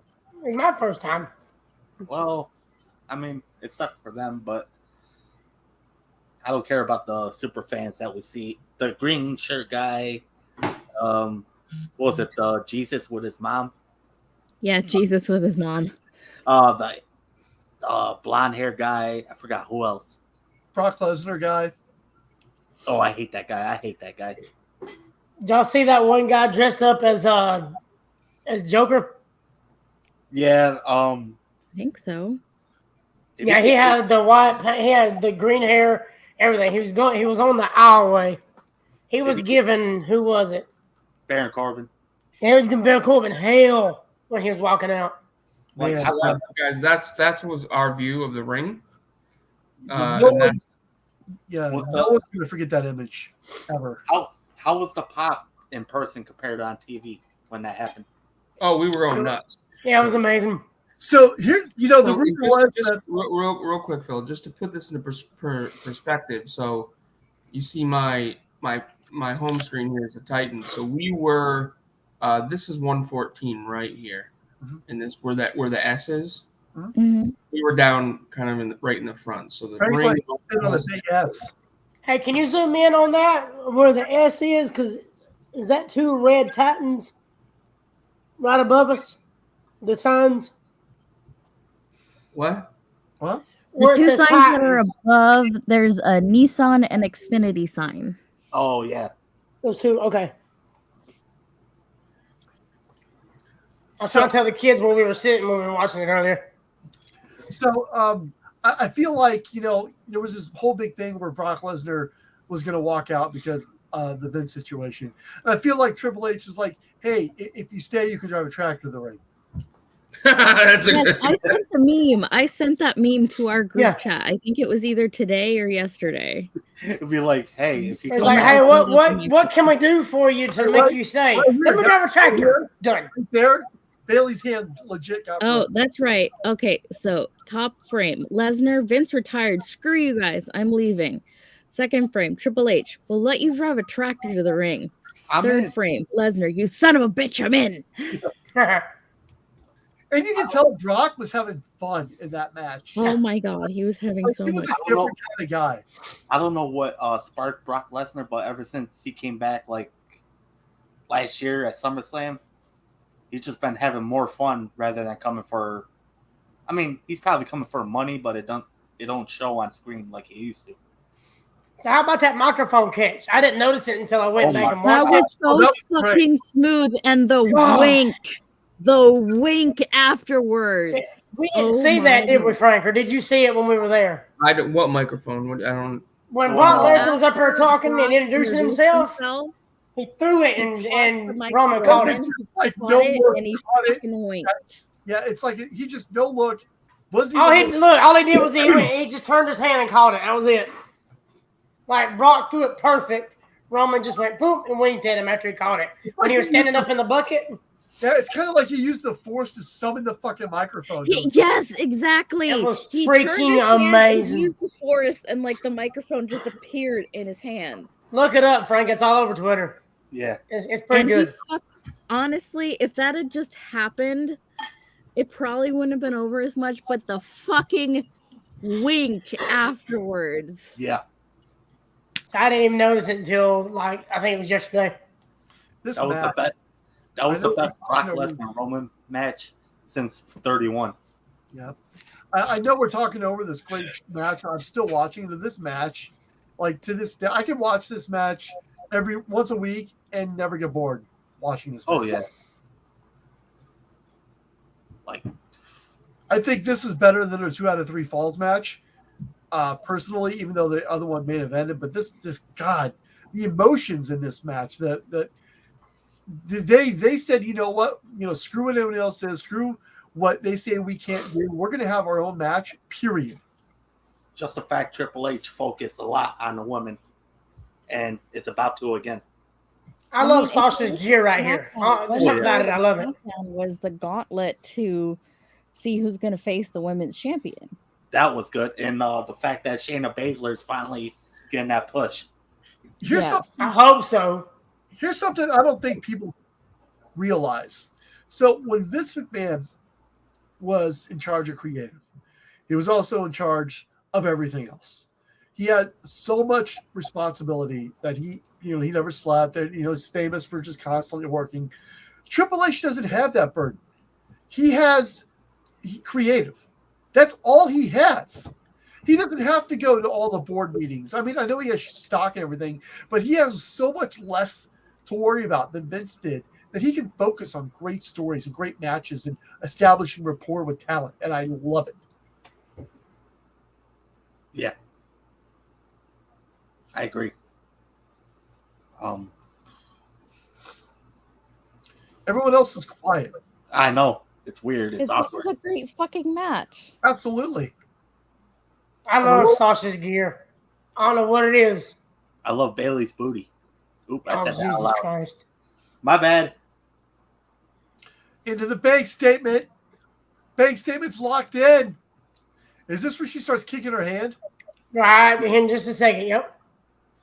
Do you think at the point of the women's division before Vince and Johnny Ace, all that shit went on, do you think we were getting close to going back to like bra and panties crap? I don't think the women would have let it happen. They put the fucking belt on Mandy Rose. And real quick, you saw her kicking the hand. I remember when Bayley was on Broken Skull Sessions and they talked about this match.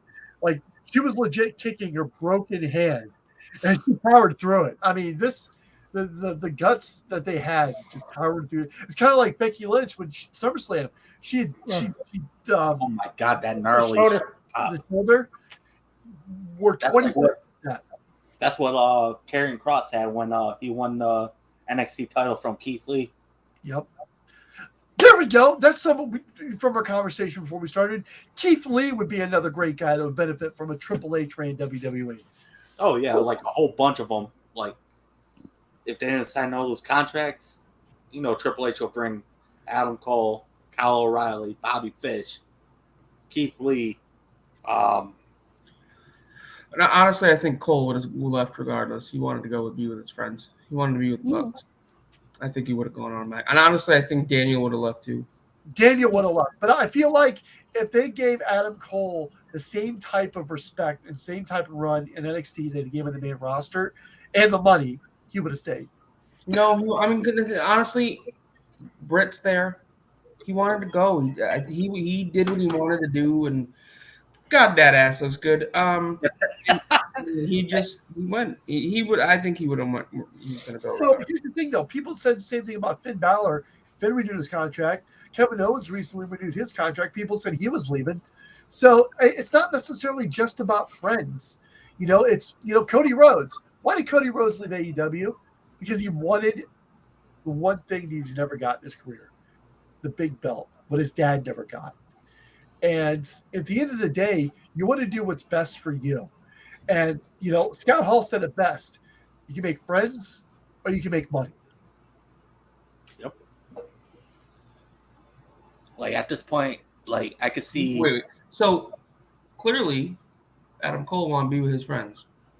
Because they offered him a lot more money to stay. Yep. But he would have to deal with shitty creative. Absolutely. At this point... What does Ross say? It comes down to cash and creative. Cash and creative. Ooh, that was a nasty. He almost hit her. Like, that was so close to that was nasty. If she had He landed was on so her head, close to like smashing. Yeah. I think AEW is going to get that big kick in the behind with their booking if Triple H is, from what Sean Ross said, he's on the gas right now trying to expand that roster again. what they need to focus on more than anything in AEW is their women's division. I mean, there's a handful that are really good, but there's way more that need work. That's not a knock, but it's like, AEW's, just gathering talent. And some people are against it. Some people are for it, but they've got, I would say, 5 or 6 just real, reliable, solid women in that company. Thunder Rosa, Serena Deeb, Britt Baker, which I'm shocked to say because 2 years ago I wouldn't have said that. All through Chris Statlander in there. And I said Ruby Soho. Yeah, Ruby Soho. Yeah. Tony Storm. Yeah, number 6 would be Tony Storm. You know who I think? I got to tell you guys, because I watched Rampage last night. Peek, as we say, peek by the curtain Saturday. I think Madison Rayne sucks. Well, she's older now, so She's not the strong. No, she's not the. Well, she was in a ring with she's somebody not that a- wasn't real. She's not a Chris Statlander, or she's not Wasn't a Rana. or she's not this Check super this out. polished. The Poison Rana off the top rope. Oh my Sasha hit her head too. Did you see that? That move popped me so hard. Then she Sasha hit her head. to Bayley. There it is. The crowd's going nuts. 1, 2, okay. 3.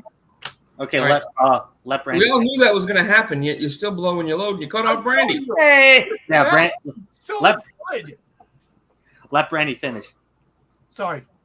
I get excited with that. So You Madison clearly- was never like super like she's not like a Becky Lynch or a Charlotte or a Bayley or a Sasha in that she's super skilled in the ring with a huge arsenal. She's not, and I don't think I've ever viewed her in that light. She is solid in terms of she knows her basics, and she's really, really good at being that whiny chicken shit heel. Yep. That you love seeing get beat up. But she's not that great in ring. And You know what Brandy, you know what it was? She seemed like it was slow. It was like slow choreographed. Like these guys just go and go and go, and it looked legit. Like it was slow. It felt, if you go back and watch the match, I'm like, what is going on here? And she's a trainer? Like what? What's happening? She's so, and also she is older, so she is going to move a bit slower, and that's fine, but you need to put her with someone who's able to work with that pace, somebody who needs more work, because as Phil pointed out, they do have a good number of women that do need work. And that's the kind of pace that you need with someone like that, like a Jade. You can't put Jade in a match with a pace like Sasha and Bayley are having. You can't do that. You're going to expose every single one of her inadequacies and her weaknesses. So you have to be strategic with who you pair up, because there's some people that pace is right for, and there's some people that it's not. And also, if it's looking to the point where it's slow, it probably needs to be tightened up a little bit.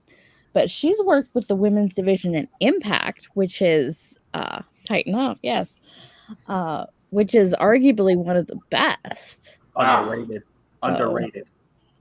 Sasha almost had a bad accident right there. Yeah, like she hit her head on that Poison Rana. Like Madison Rayne. Why do we say this every fucking Sasha match we watch? What?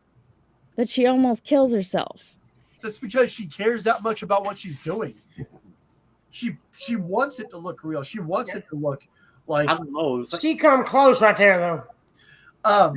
Does she need I don't know, but she gets injured a lot. Yeah, like she needs to bulk up a little bit. Foot off the throttle just I think because we don't want to see you die in the ring. I think she has now, but in this match in particular, they threw caution in the wind. They didn't give a shit. They wanted to have. Yeah, they're making this. This is like a statement match. They did it. Look at Charlotte Flair right now. Oh my Look god. at Becky Lynch. Both of them, but Charlotte Flair. I miss Becky's long hair. She can have me all day with this right now. Hey. Don't be talking like that on here. Well, my bad. I'm getting. You know, out of all the nasty things Franks has said, don't talk like that, Antonio. I know I'm an angel compared to Frank. If you were at this NXT, Hey. let's say you're at this NXT in the crowd right now, and you watch this match, and you see the girls in the ring, and someone walks up to you and just randomly says, "Hey, you know what? I think Becky Lynch and Charlotte are going to main event WrestleMania one day." What would you say? Charlotte, yes. Becky.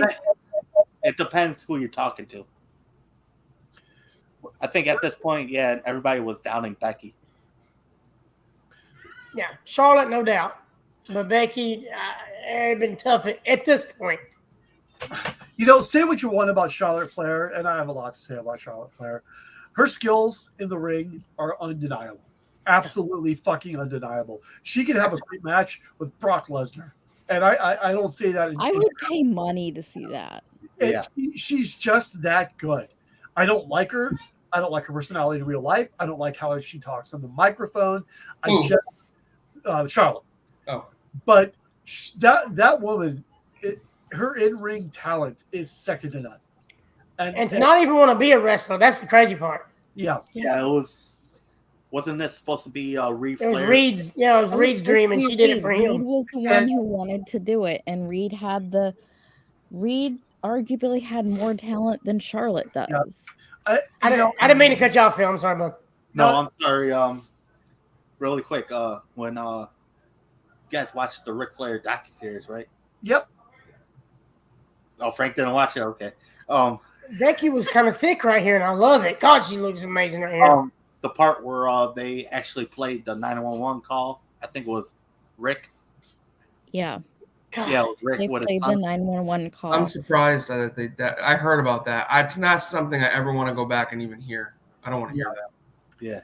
So it was hard. It was watching that part was hard. That part actually made you feel for Rick. Yeah. I had a lot of problems with the buildup that they did because to that point, I'm with it. I am with it. I am with this grieving father. I am with this man who wants to have one last match. And then he fucking turns around and is himself and is a dick and tells Jay Lethal that you aren't main event level. Oh my God. Who's that with Seth? Was that That Seth? is Zara. That was the woman that he cheated on his first fiance with. Oh my God. And she was signed to NXT, and they went back in, as the internet does, and found pictures of her posing in Nazi uniforms and doing the Nazi salute. Who was the one and that posted led to her exit from What was the her company. name? Zara. Was she the one that posted? Zara Schreiber. Was she the one that posted the nude photo of Seth Rollins? No, that was Seth's fiance that did that. Yeah. Which I don't blame her. But that was the woman who the nude photos were of. Oh. Yeah. I didn't need to see. Wait a minute. He posted her nudes? No. The fiance, the first jilted woman in Seth's life, posted the photos that they had been exchanging. Oh yeah, no, I've seen those pictures, dude. He's got a big old cock. Website. Jesus, right? So this is the woman that the photos were of. Besides the nude photos of Seth, that was the woman. That was the mistress. And Seth was worried because this is where Seth he had the money in the bank at the time. And he was on the rise, and Seth was really worried. And WWE told him, this is your personal life. You didn't post those pictures. This isn't going to affect you.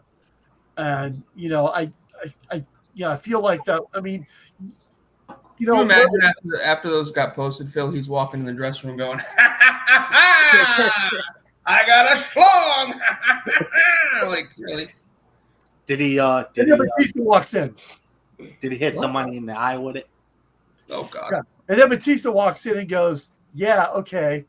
I'll destroy the locker room. I know it's like boom. And then she's beautiful. Robert Parker walks in. Oh yeah, but she's a fucking Nazi. I ain't got that for you. Colonel Robert Parker would come in after Batista, and then we'll both. Oh my God! Destroy the whole arena. God. Hey. What do you say? Are you talking about Colonel Robert Parker's debut? Do you not? Yes, whale rope. No, I know. I remember the guy with the Halloween party that like dressed up as him and then stood up and he had his shorts packed and it's ridiculous. Yes. I love Kevin Owens. I love Kevin Owens. I think this was Beast in the East, right? Yep. Yes. Yeah, this was I heard that like this was where Michael Cole actually called this on his own without Vince in his ear. Yep. And he actually did really good. I will say right now with Triple H, the way things are running, we're going to get another Kevin Owens world title run. Oh, yeah. Well, I saw something. It's been 5 years since Kevin Owens has held any kind of title. His last run was with the U.S. title. Holy and crap! that was It's been that 5 long? years ago. And here's the thing, though. I won't say I hate the euphemism. He doesn't need the title, but Kevin Owens is one of those guys where it's like we need a main eventer. Kevin Owens. We need someone to do a thing with the Miz. Kevin Owens. We need someone to go mic to mic with Austin. Kevin Owens. It's like like he's like a utility guy. Like they could insert him into anything and he fits, kind of like the Miz, except more talented. Way more talented than the Miz. Yes, I would take Kevin Owens 1,000 times over the Miz. The Miz annoys the fuck out of me. I don't care for the Miz. Well, that's because he's good at what he does, right? No, this is just I don't even care that you are actually talented at what you do. I find you grating and annoying and get off my screen. Wow. And he has tiny balls. I've never. And he has tiny balls. I've like 10 years ago, I might have agreed. I feel the same way about Dolph Ziggler. Everybody like talks fucking glowingly about Dolph Ziggler. I'm like, oh my god, second-rate Shawn Michaels knockoff. No. Yeah, I can't say anything bad about the Miz. Not now. I mean, there's no. I don't personally find anything wrong with like what he does. He just annoys me, and I don't like him. Hi, I'm Dolph Ziggler. Yeah, I remember that. Yeah, what was that? Yeah, that was his debut. Yep, he kept going backstage. Well, his debut was on the Spirit Squad, but we'll pretend that didn't happen. Yeah. Yeah, we want to that and don't you talk bad about the daggum Spirit Squad. He was the caddy for Kerwin White. Oh my god, I forgot about that. You know we what? don't talk about that either. Did he come out to like Sinatra? Yes, he did. We need to find a way to do some sort of event together in person, and all of us dressed as the Spirit Squad. Oh yeah. Oh my god, no. I'm down. No. So I have to have pants on for that. Last time you were down, it was when I was in front of you. You know, because I'm not a man. It's okay. I didn't say cosplay. I said dress as. Well, if Henry was here right now, he'd say hard pass, Phil. Yeah. Man, Henry, you should be here, buddy. Henry's going on what? Four straight episodes not being here.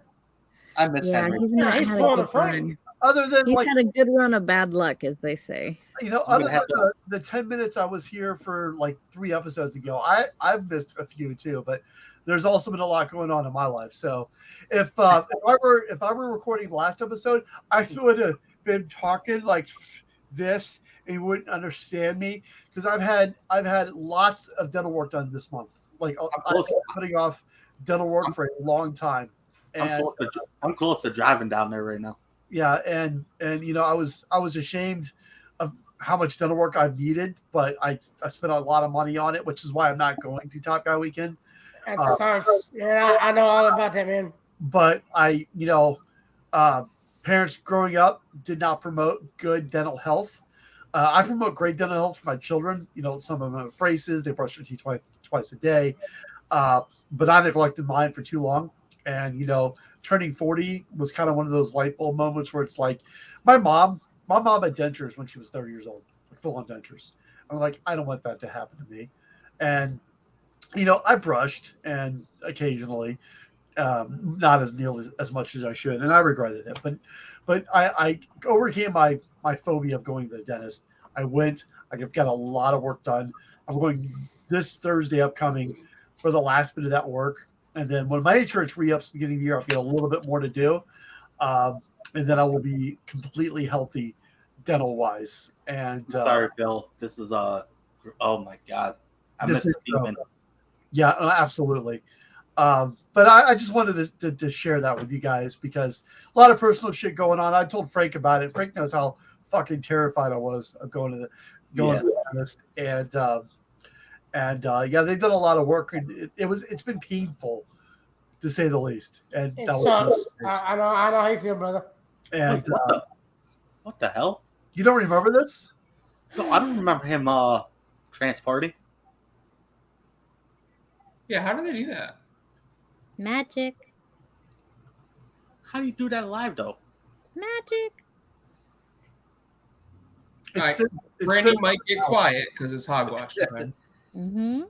I mean, this is my favorite part. He's gonna come crawling into the Brandy. I mean, show us your hands, Brandy. Show us both of your hands. Okay. Rub tub.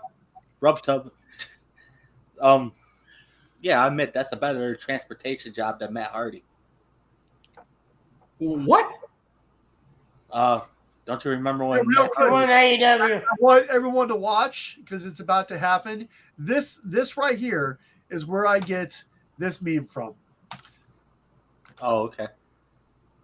Yeah, Frank, you don't remember when Matt Hardy transported? Oh, God, that crap. Yeah. Oh, on AEW. Yeah, please. Please, with that shit. We're about to do one of his matches, Kick Out Crew tomorrow. We're doing an episode on Sammy. Sami Zayn? Goodbye. Sammy Guevara. Did Devin pick that? Sure did. 1 minute. Look, yeah, that because by the time this airs, that should be out. So I guess I could say, hey, we did Sammy Guevara episode. Okay. Yeah, real quick, my favorite demon entrance is the Jack the Ripper entrance. Everyone loves that. Oh, yes. God, yes.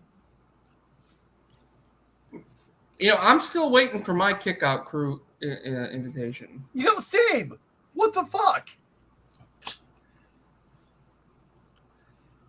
I don't run the show. I'll get my invite when pigs fly.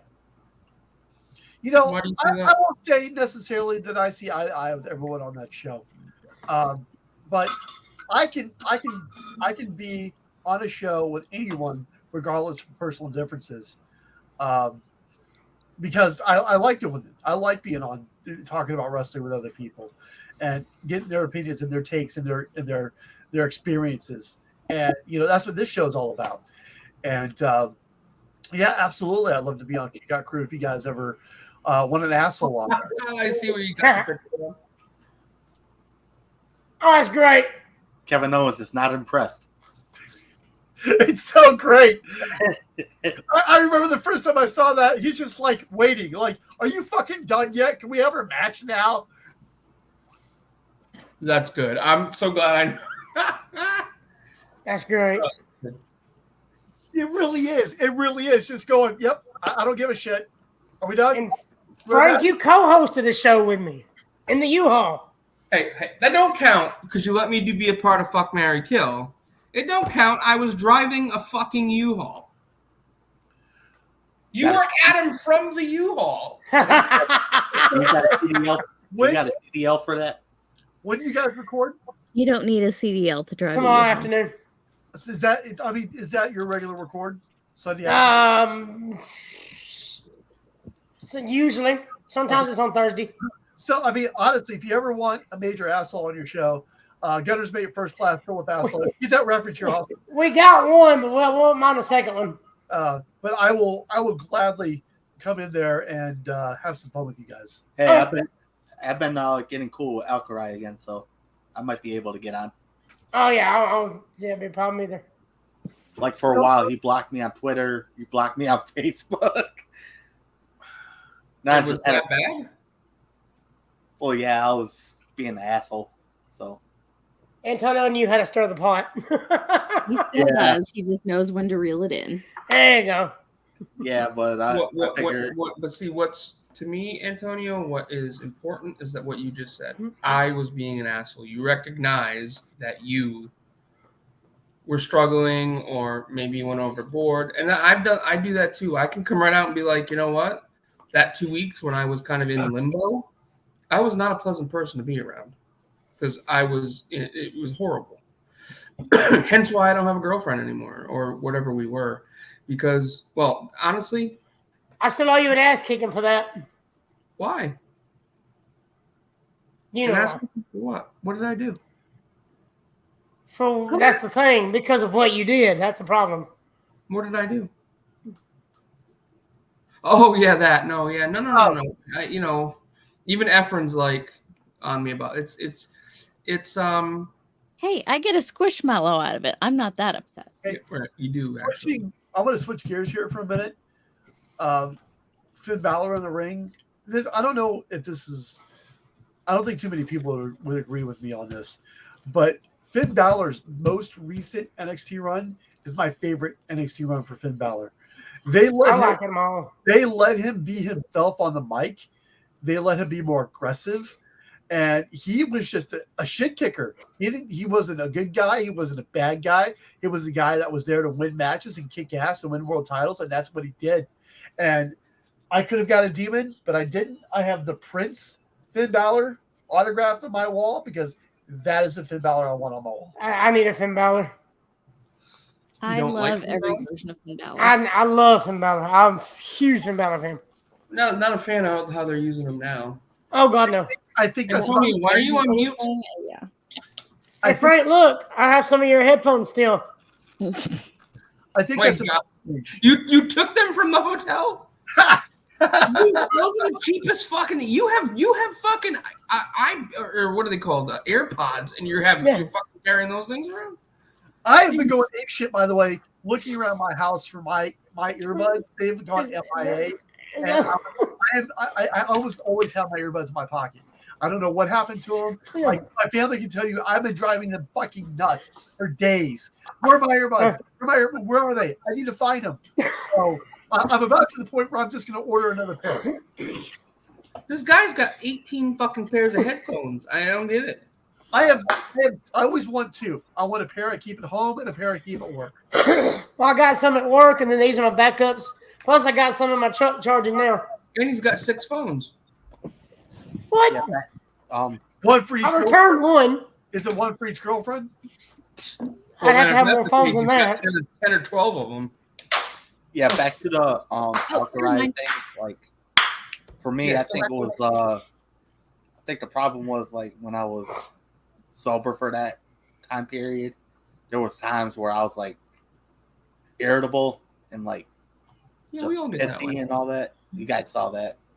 I mean, I know right now I'm back where I was, but not as bad as where I was before. What do you mean you're back where you were? What do you mean by that? But like you indulge occasionally, but not that much. Like drinking, but not drinking. Antonio, that's the thing. You realize that you had a problem, right? Yeah. And you went and you did something about it. It's honestly, I don't think drinking is a horrible thing. I think it's when you can't get through the day without it is the problem. And correct me if I'm wrong. And we've always been honest and open with each other on this show and in private. If you're not at that point where you can't get through a day without it, then you're good. It's okay to have a drink here and there or one a day, whatever. It's the fact that I remember when we were first on Zooms together that you'd be like, I'll be right back. And you come back with 2 fucking massive cans of Budweiser. Oh, yeah. I remember that. And what I respect about you is that you said, this is a problem. You know what I mean? Yeah. Like, I knew I had an eating problem. I'm still a big guy, but like I can't physically eat the way I do anymore, and I stay away from certain things. Again, I'm still a big guy, but I'm in a much healthier place now. I could lose more weight, but I knew I was going to fucking kill myself. When you have a stroke at 37, you know you got a problem. Oh. And that's the thing, dude. Wait, hold on. You had a match with Jeff Jarrett at 37? Fuck you. Me and Frank had the same conversation about the medicine I take. No, I get what you're saying, Frank. That's you don't need to look down on yourself because you have a drink.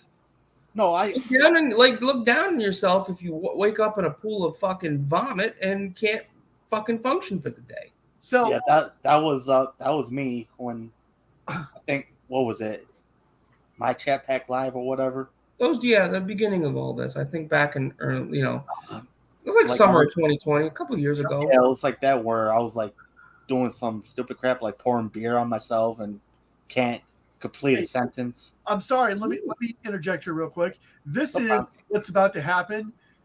Is one of my favorite spots in a match of all fucking time. I want you guys to watch this. So he's got the ladder right there. He's going to drive it back into him. He's got it set up, right? He's going to set it up right there on him. He's going to ram into him again. Now watch this, right? He's looking at him. He's thinking like, all right, I got an idea here. I'm going to back up. We're going to get some good room, and I'm going to run up here and get a good head of steam. Oh my God, what are we going to do?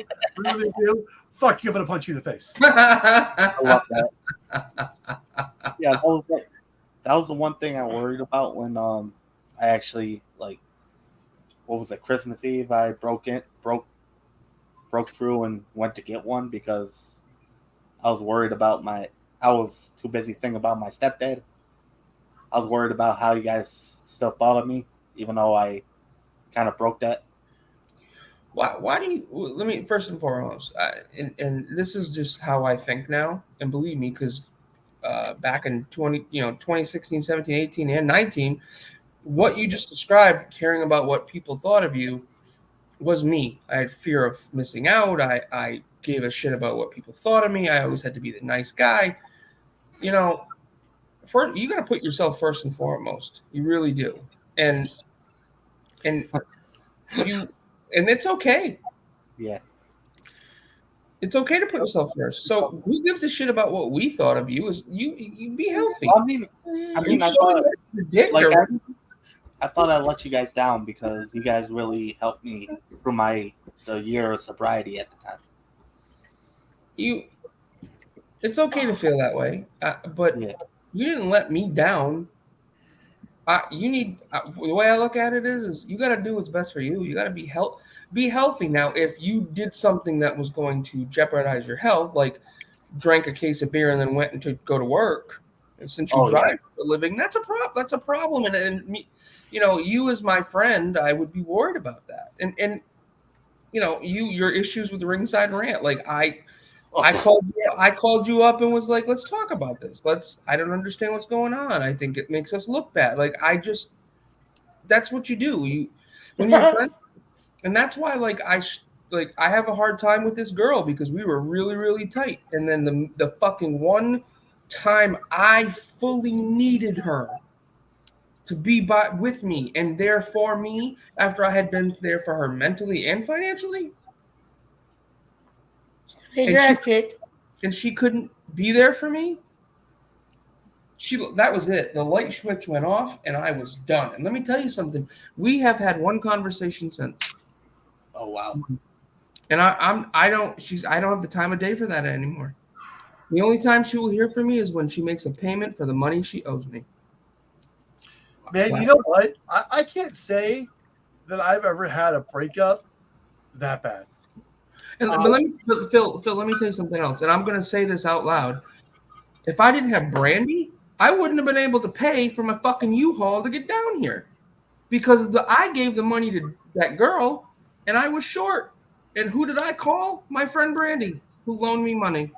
And I don't have a problem saying that out loud. Yeah, same thing with me. Same thing with me. Brandy has came through. I still owe her. I know. I still owe her too. Yeah, I'll pay her. But you've been really helpful. I'm going to give her real money. I'm not going to pay her with what you're paying her, okay? I vehemently and 100%. I mean, if I pay her with spermies, that's good for me. Well, I paid back Brandy actual money, but I think she'd rather had something else. You guys, I've been on this multiple times. I absolutely hate, nor do I ask for money. I hate asking. Yeah. I just can't. Yeah. I can't. And you guys know, financially, I am not anywhere near a great financially or make a shitload of money. Yeah, I definitely don't. Times where we eat lots of ramen in my house, but even when I'm down or I'm struggling, I just can't ask. And if someone offers, I will deny. I just can't. Yeah, that's what Brandy and Mark did. They didn't ask me; they just done it. I just because they knew I'd say no. They just did it anyway. Yeah, I remember when at the time I was the top guy in AFS. I didn't have the money to pay it. There was a time I asked Frank for money for that. I paid him back. Yeah, absolutely. And out of nowhere, Mark paid it. He didn't want me. I didn't have to pay him back. Okay, wow. Are you no longer top guy? No, I've been a enhancement talent for a couple months. I was about to say. That's the other thing. Anybody watching this, we call it Top Guy Theater. We're all friends. We don't give a fuck what your status is. I ain't been a top guy in a while. No, the only thing we call it Top Guy Theater because that's how we all met. Right. And I was about to say, I had to make a choice, and Frank knows this. I was just talking about the dental work. I had to choose between the dental work and staying a top guy. That's what it came down to, because I have to make payments on that work because I couldn't afford all of it in one shot. And I made the choice to stop putting off the work I needed to get done. So I can't afford to be a top guy anymore. Yeah, I'm an enhancement. We need to change it to Top Gal Theater because Brandy's only top person now. Yeah. Oh, I still am. I'm debating on how long I'm gonna keep it. Because honestly, I don't make most of any of the events that they have. I mean, I got my bracelet. I got my bracelet, so I'm good for September. That's it. After that, I'm the way, Brandy. I don't care about missing. I'd give you mine. I have my bracelets, and I can't go. Why don't you fucking sell them? Other people were doing that. Oh yeah, somebody else was doing that. That was some bullshit. Yeah, now. And at the same time, in our personal private ad-free shows, Top Guy Discord was also begging for another bracelet for their quote-unquote local friend. Wow. It is what it is. But I basically life. I'm sorry, Phil. Basically, life came back to normal, and we don't have time to make all these Zooms. Yep. And all I have time for now is just the podcast. Like the enhancement talent is all good for me. Right. And I listen to podcasts at work, but as a top guy, I did all these awesome Zooms, and I absolutely fucking loved doing the Zooms. Yeah. But it got to the point where, like, the last 6 months, I didn't go to any of them. And it's not like I didn't want to or wasn't interested in the talent. I just didn't have time. It's like, oh, you have a Zoom at 5:30. I get off work at 5:30. Yeah. Oh, you have a Zoom at 6:30. I'm just getting home from 6:30, and I need to do stuff with my kids. And it's like, I have to make decisions. For me, it's like 2 o'clock, 3 o'clock in the afternoon. Right. Exactly. Like the only Zooms I've been able to make is the Tony Schiavone Rampage Zoom.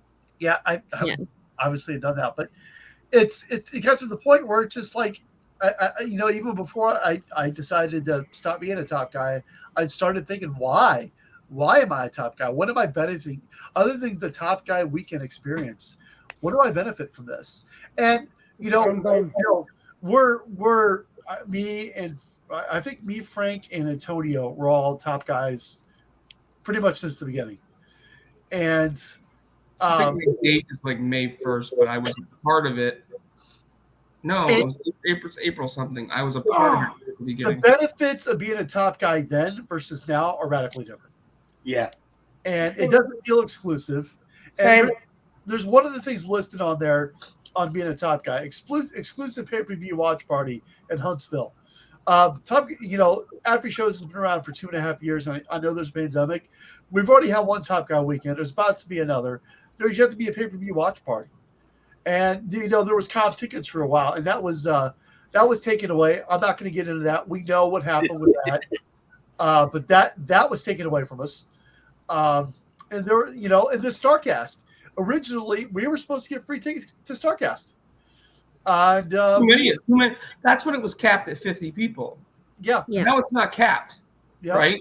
There's 200 something top guys. That's what I thought it was 100 top guys that was capped at. Yeah, and what they said was when they had the Starcast was, sorry guys, Fight TV told us we can't give you comp tickets or something like that. That's a load of shit.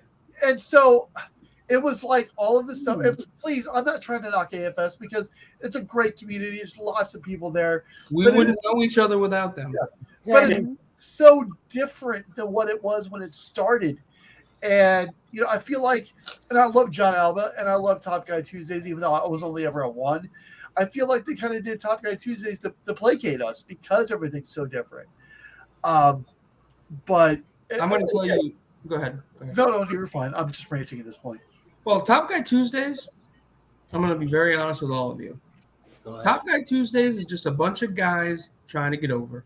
Yep. There's a certain bunch of people on there that don't shut the fuck up. You can't get a word in edgewise. And quite frankly, I love John Alba. Poor guy's trying so hard. But yeah, he is. shut up and let other people talk. And it's the same like 3 or 4 people that just blah, blah, blah, blah, blah, blah, always have something to say or try to be heel-like. So I just... I see what you did there. I see what you did. He's a heel. Masterfully done. You know, the one time I was on there, you know, I had a couple of interactions with John, and we've had John on the show too. John is such a great guy. John is great. Oh, John is he's my MVP. And, He's the MVP of Sarcast. He's been very public about his struggles with mental health, which I identify greatly with. And I love John. You know, and when I was at Top Guy Tuesday, one of the questions that someone asked him is, because apparently a lot of people on there, like, how come you don't follow us on Twitter? How come you don't give us a follow? And John's like, I don't feel like the number of people I follow should be the same number of people that follow me, because I'm trying to build a brand of myself, which is understandable. And, you know, just because you talk to someone and have access to somebody, interact with somebody, doesn't automatically mean they have to follow you or have to be your friend. And, you know, at the end of the day, After Shows is a business. Yep. And yes, it's community. Yes, it's a family. But you're paying for that. And, you know, I'm under no illusions that, like, if you know, I couldn't call up John Alba and go hang out with him. Like, it just, you know, I don't know exactly the point I'm trying to grasp here is that, you know, the people on After Shows are great people. A lot of them have been on this show. Conrad's been on this show. We've had a lot of other Pondwater's been on this show several times. We've had you know, wow, I can't even think of. We've had Polisher on this show.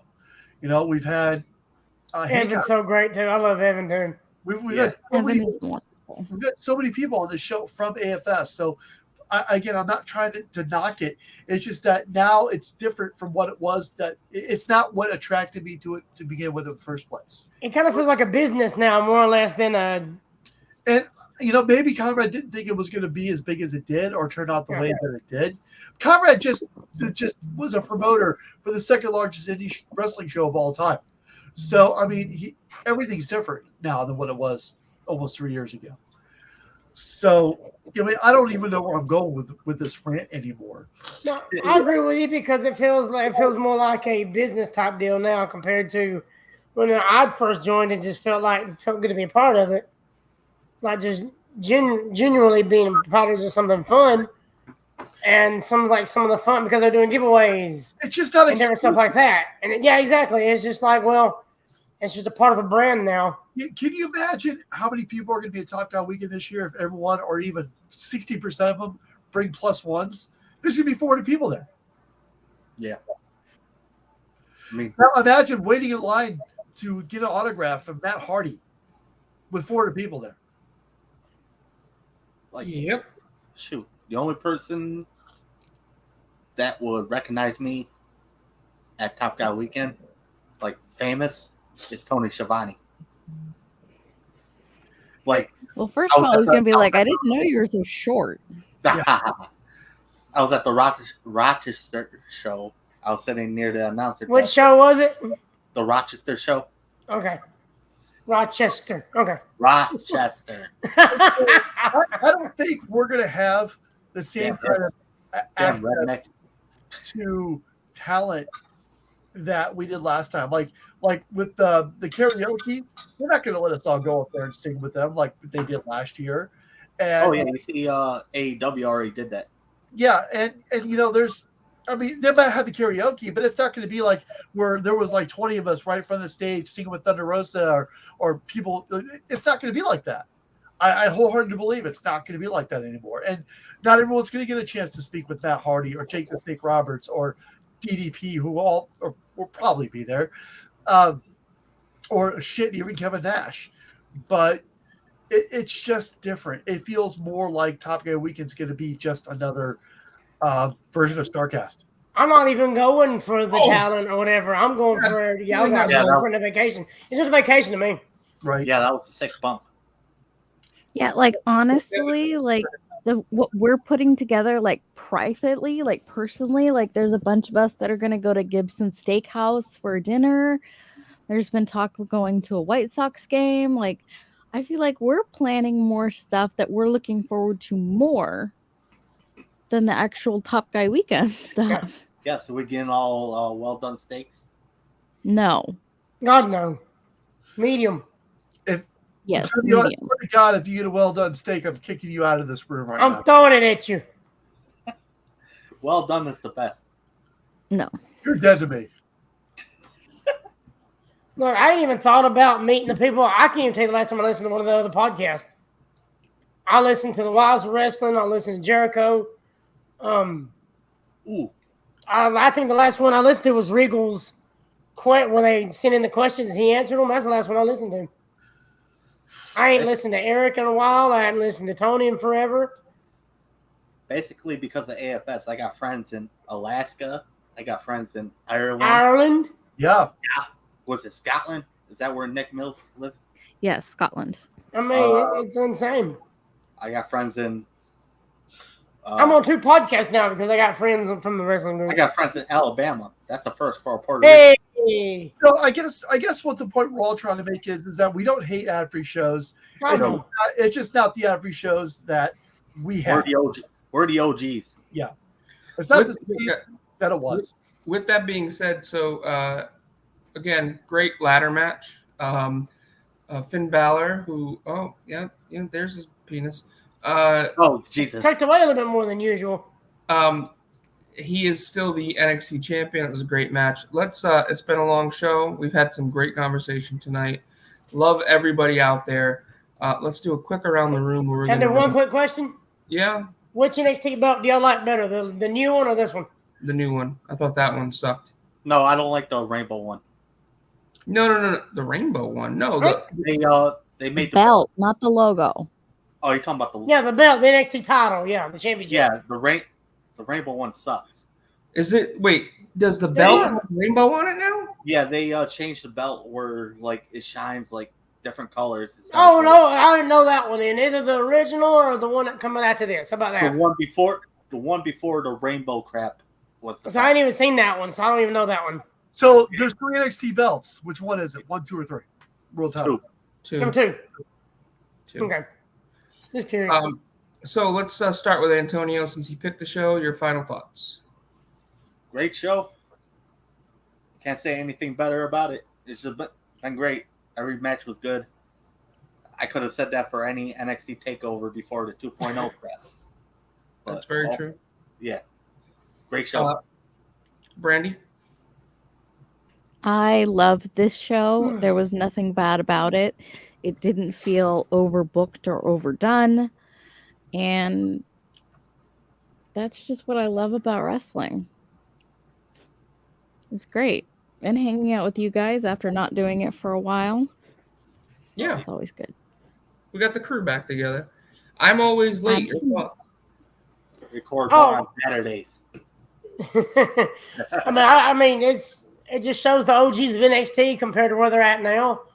I mean, all these are main roster guys, high profile guys, man. Just it's amazing what Triple H did then, and kind of looking forward to what he's going to be doing now. Bringing it kind back. of gives us a glance, like what he used to do, and something we get to look forward to. Because every NXT was amazing, but then it's like everyone after that just tops itself. Yep. But it's also crazy seeing the people that ain't here no more. Right. Like a Buddy Murphy or a Wesley Blake. Is he even wrestling anymore? Wesley Blake? He's part of the group with EC3 and them. Oh. He's with them right now. But I mean, just dude, I love this. It's 2 hours, 2.5 hours. And like I said, it's perfect. I loved it. Mr. Jackson. So this whole card, top to bottom, great. I mean, I'm not a huge vaudevillains guy, but decent match. But what this NXT takeover will be remembered for from now until the end of time, this takeover set the standard for women's matches, period. Everything that has followed that Bayley Sasha Banks match, that there is all the other matches, that's the measuring stick match. I mean, it's like, how did it compare to Sasha Bayley? That's it. I mean, that match, more than anything else, revolutionized women's wrestling today. And it still, like I said, gives me goosebumps. I can watch it once a week. And you guys saw how excited I was at the end, even though I've seen that ending 30 times. Yeah, I can see the snow on your wall. Yep. Kevin Owens, Finn Balor, always great. I mean, we got Juice and Liger, top to bottom, great card, but standard set match for the women. I agree.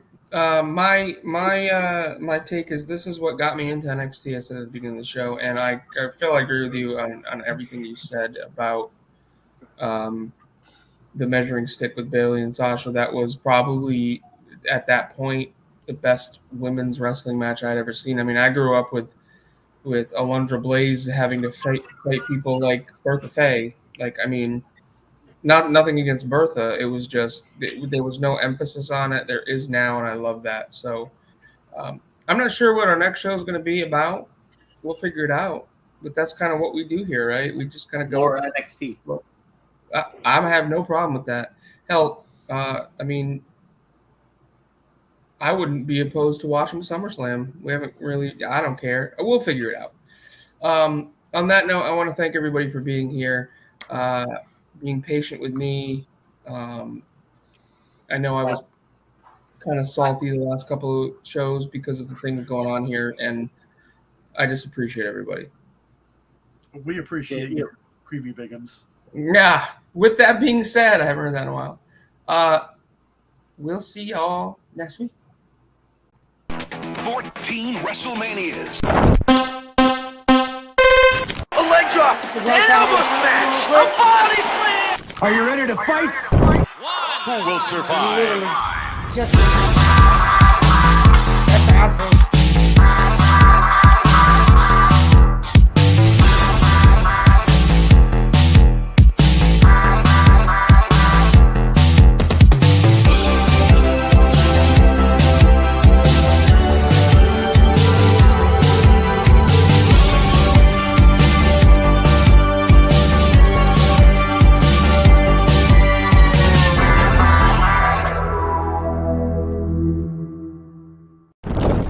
Top guys.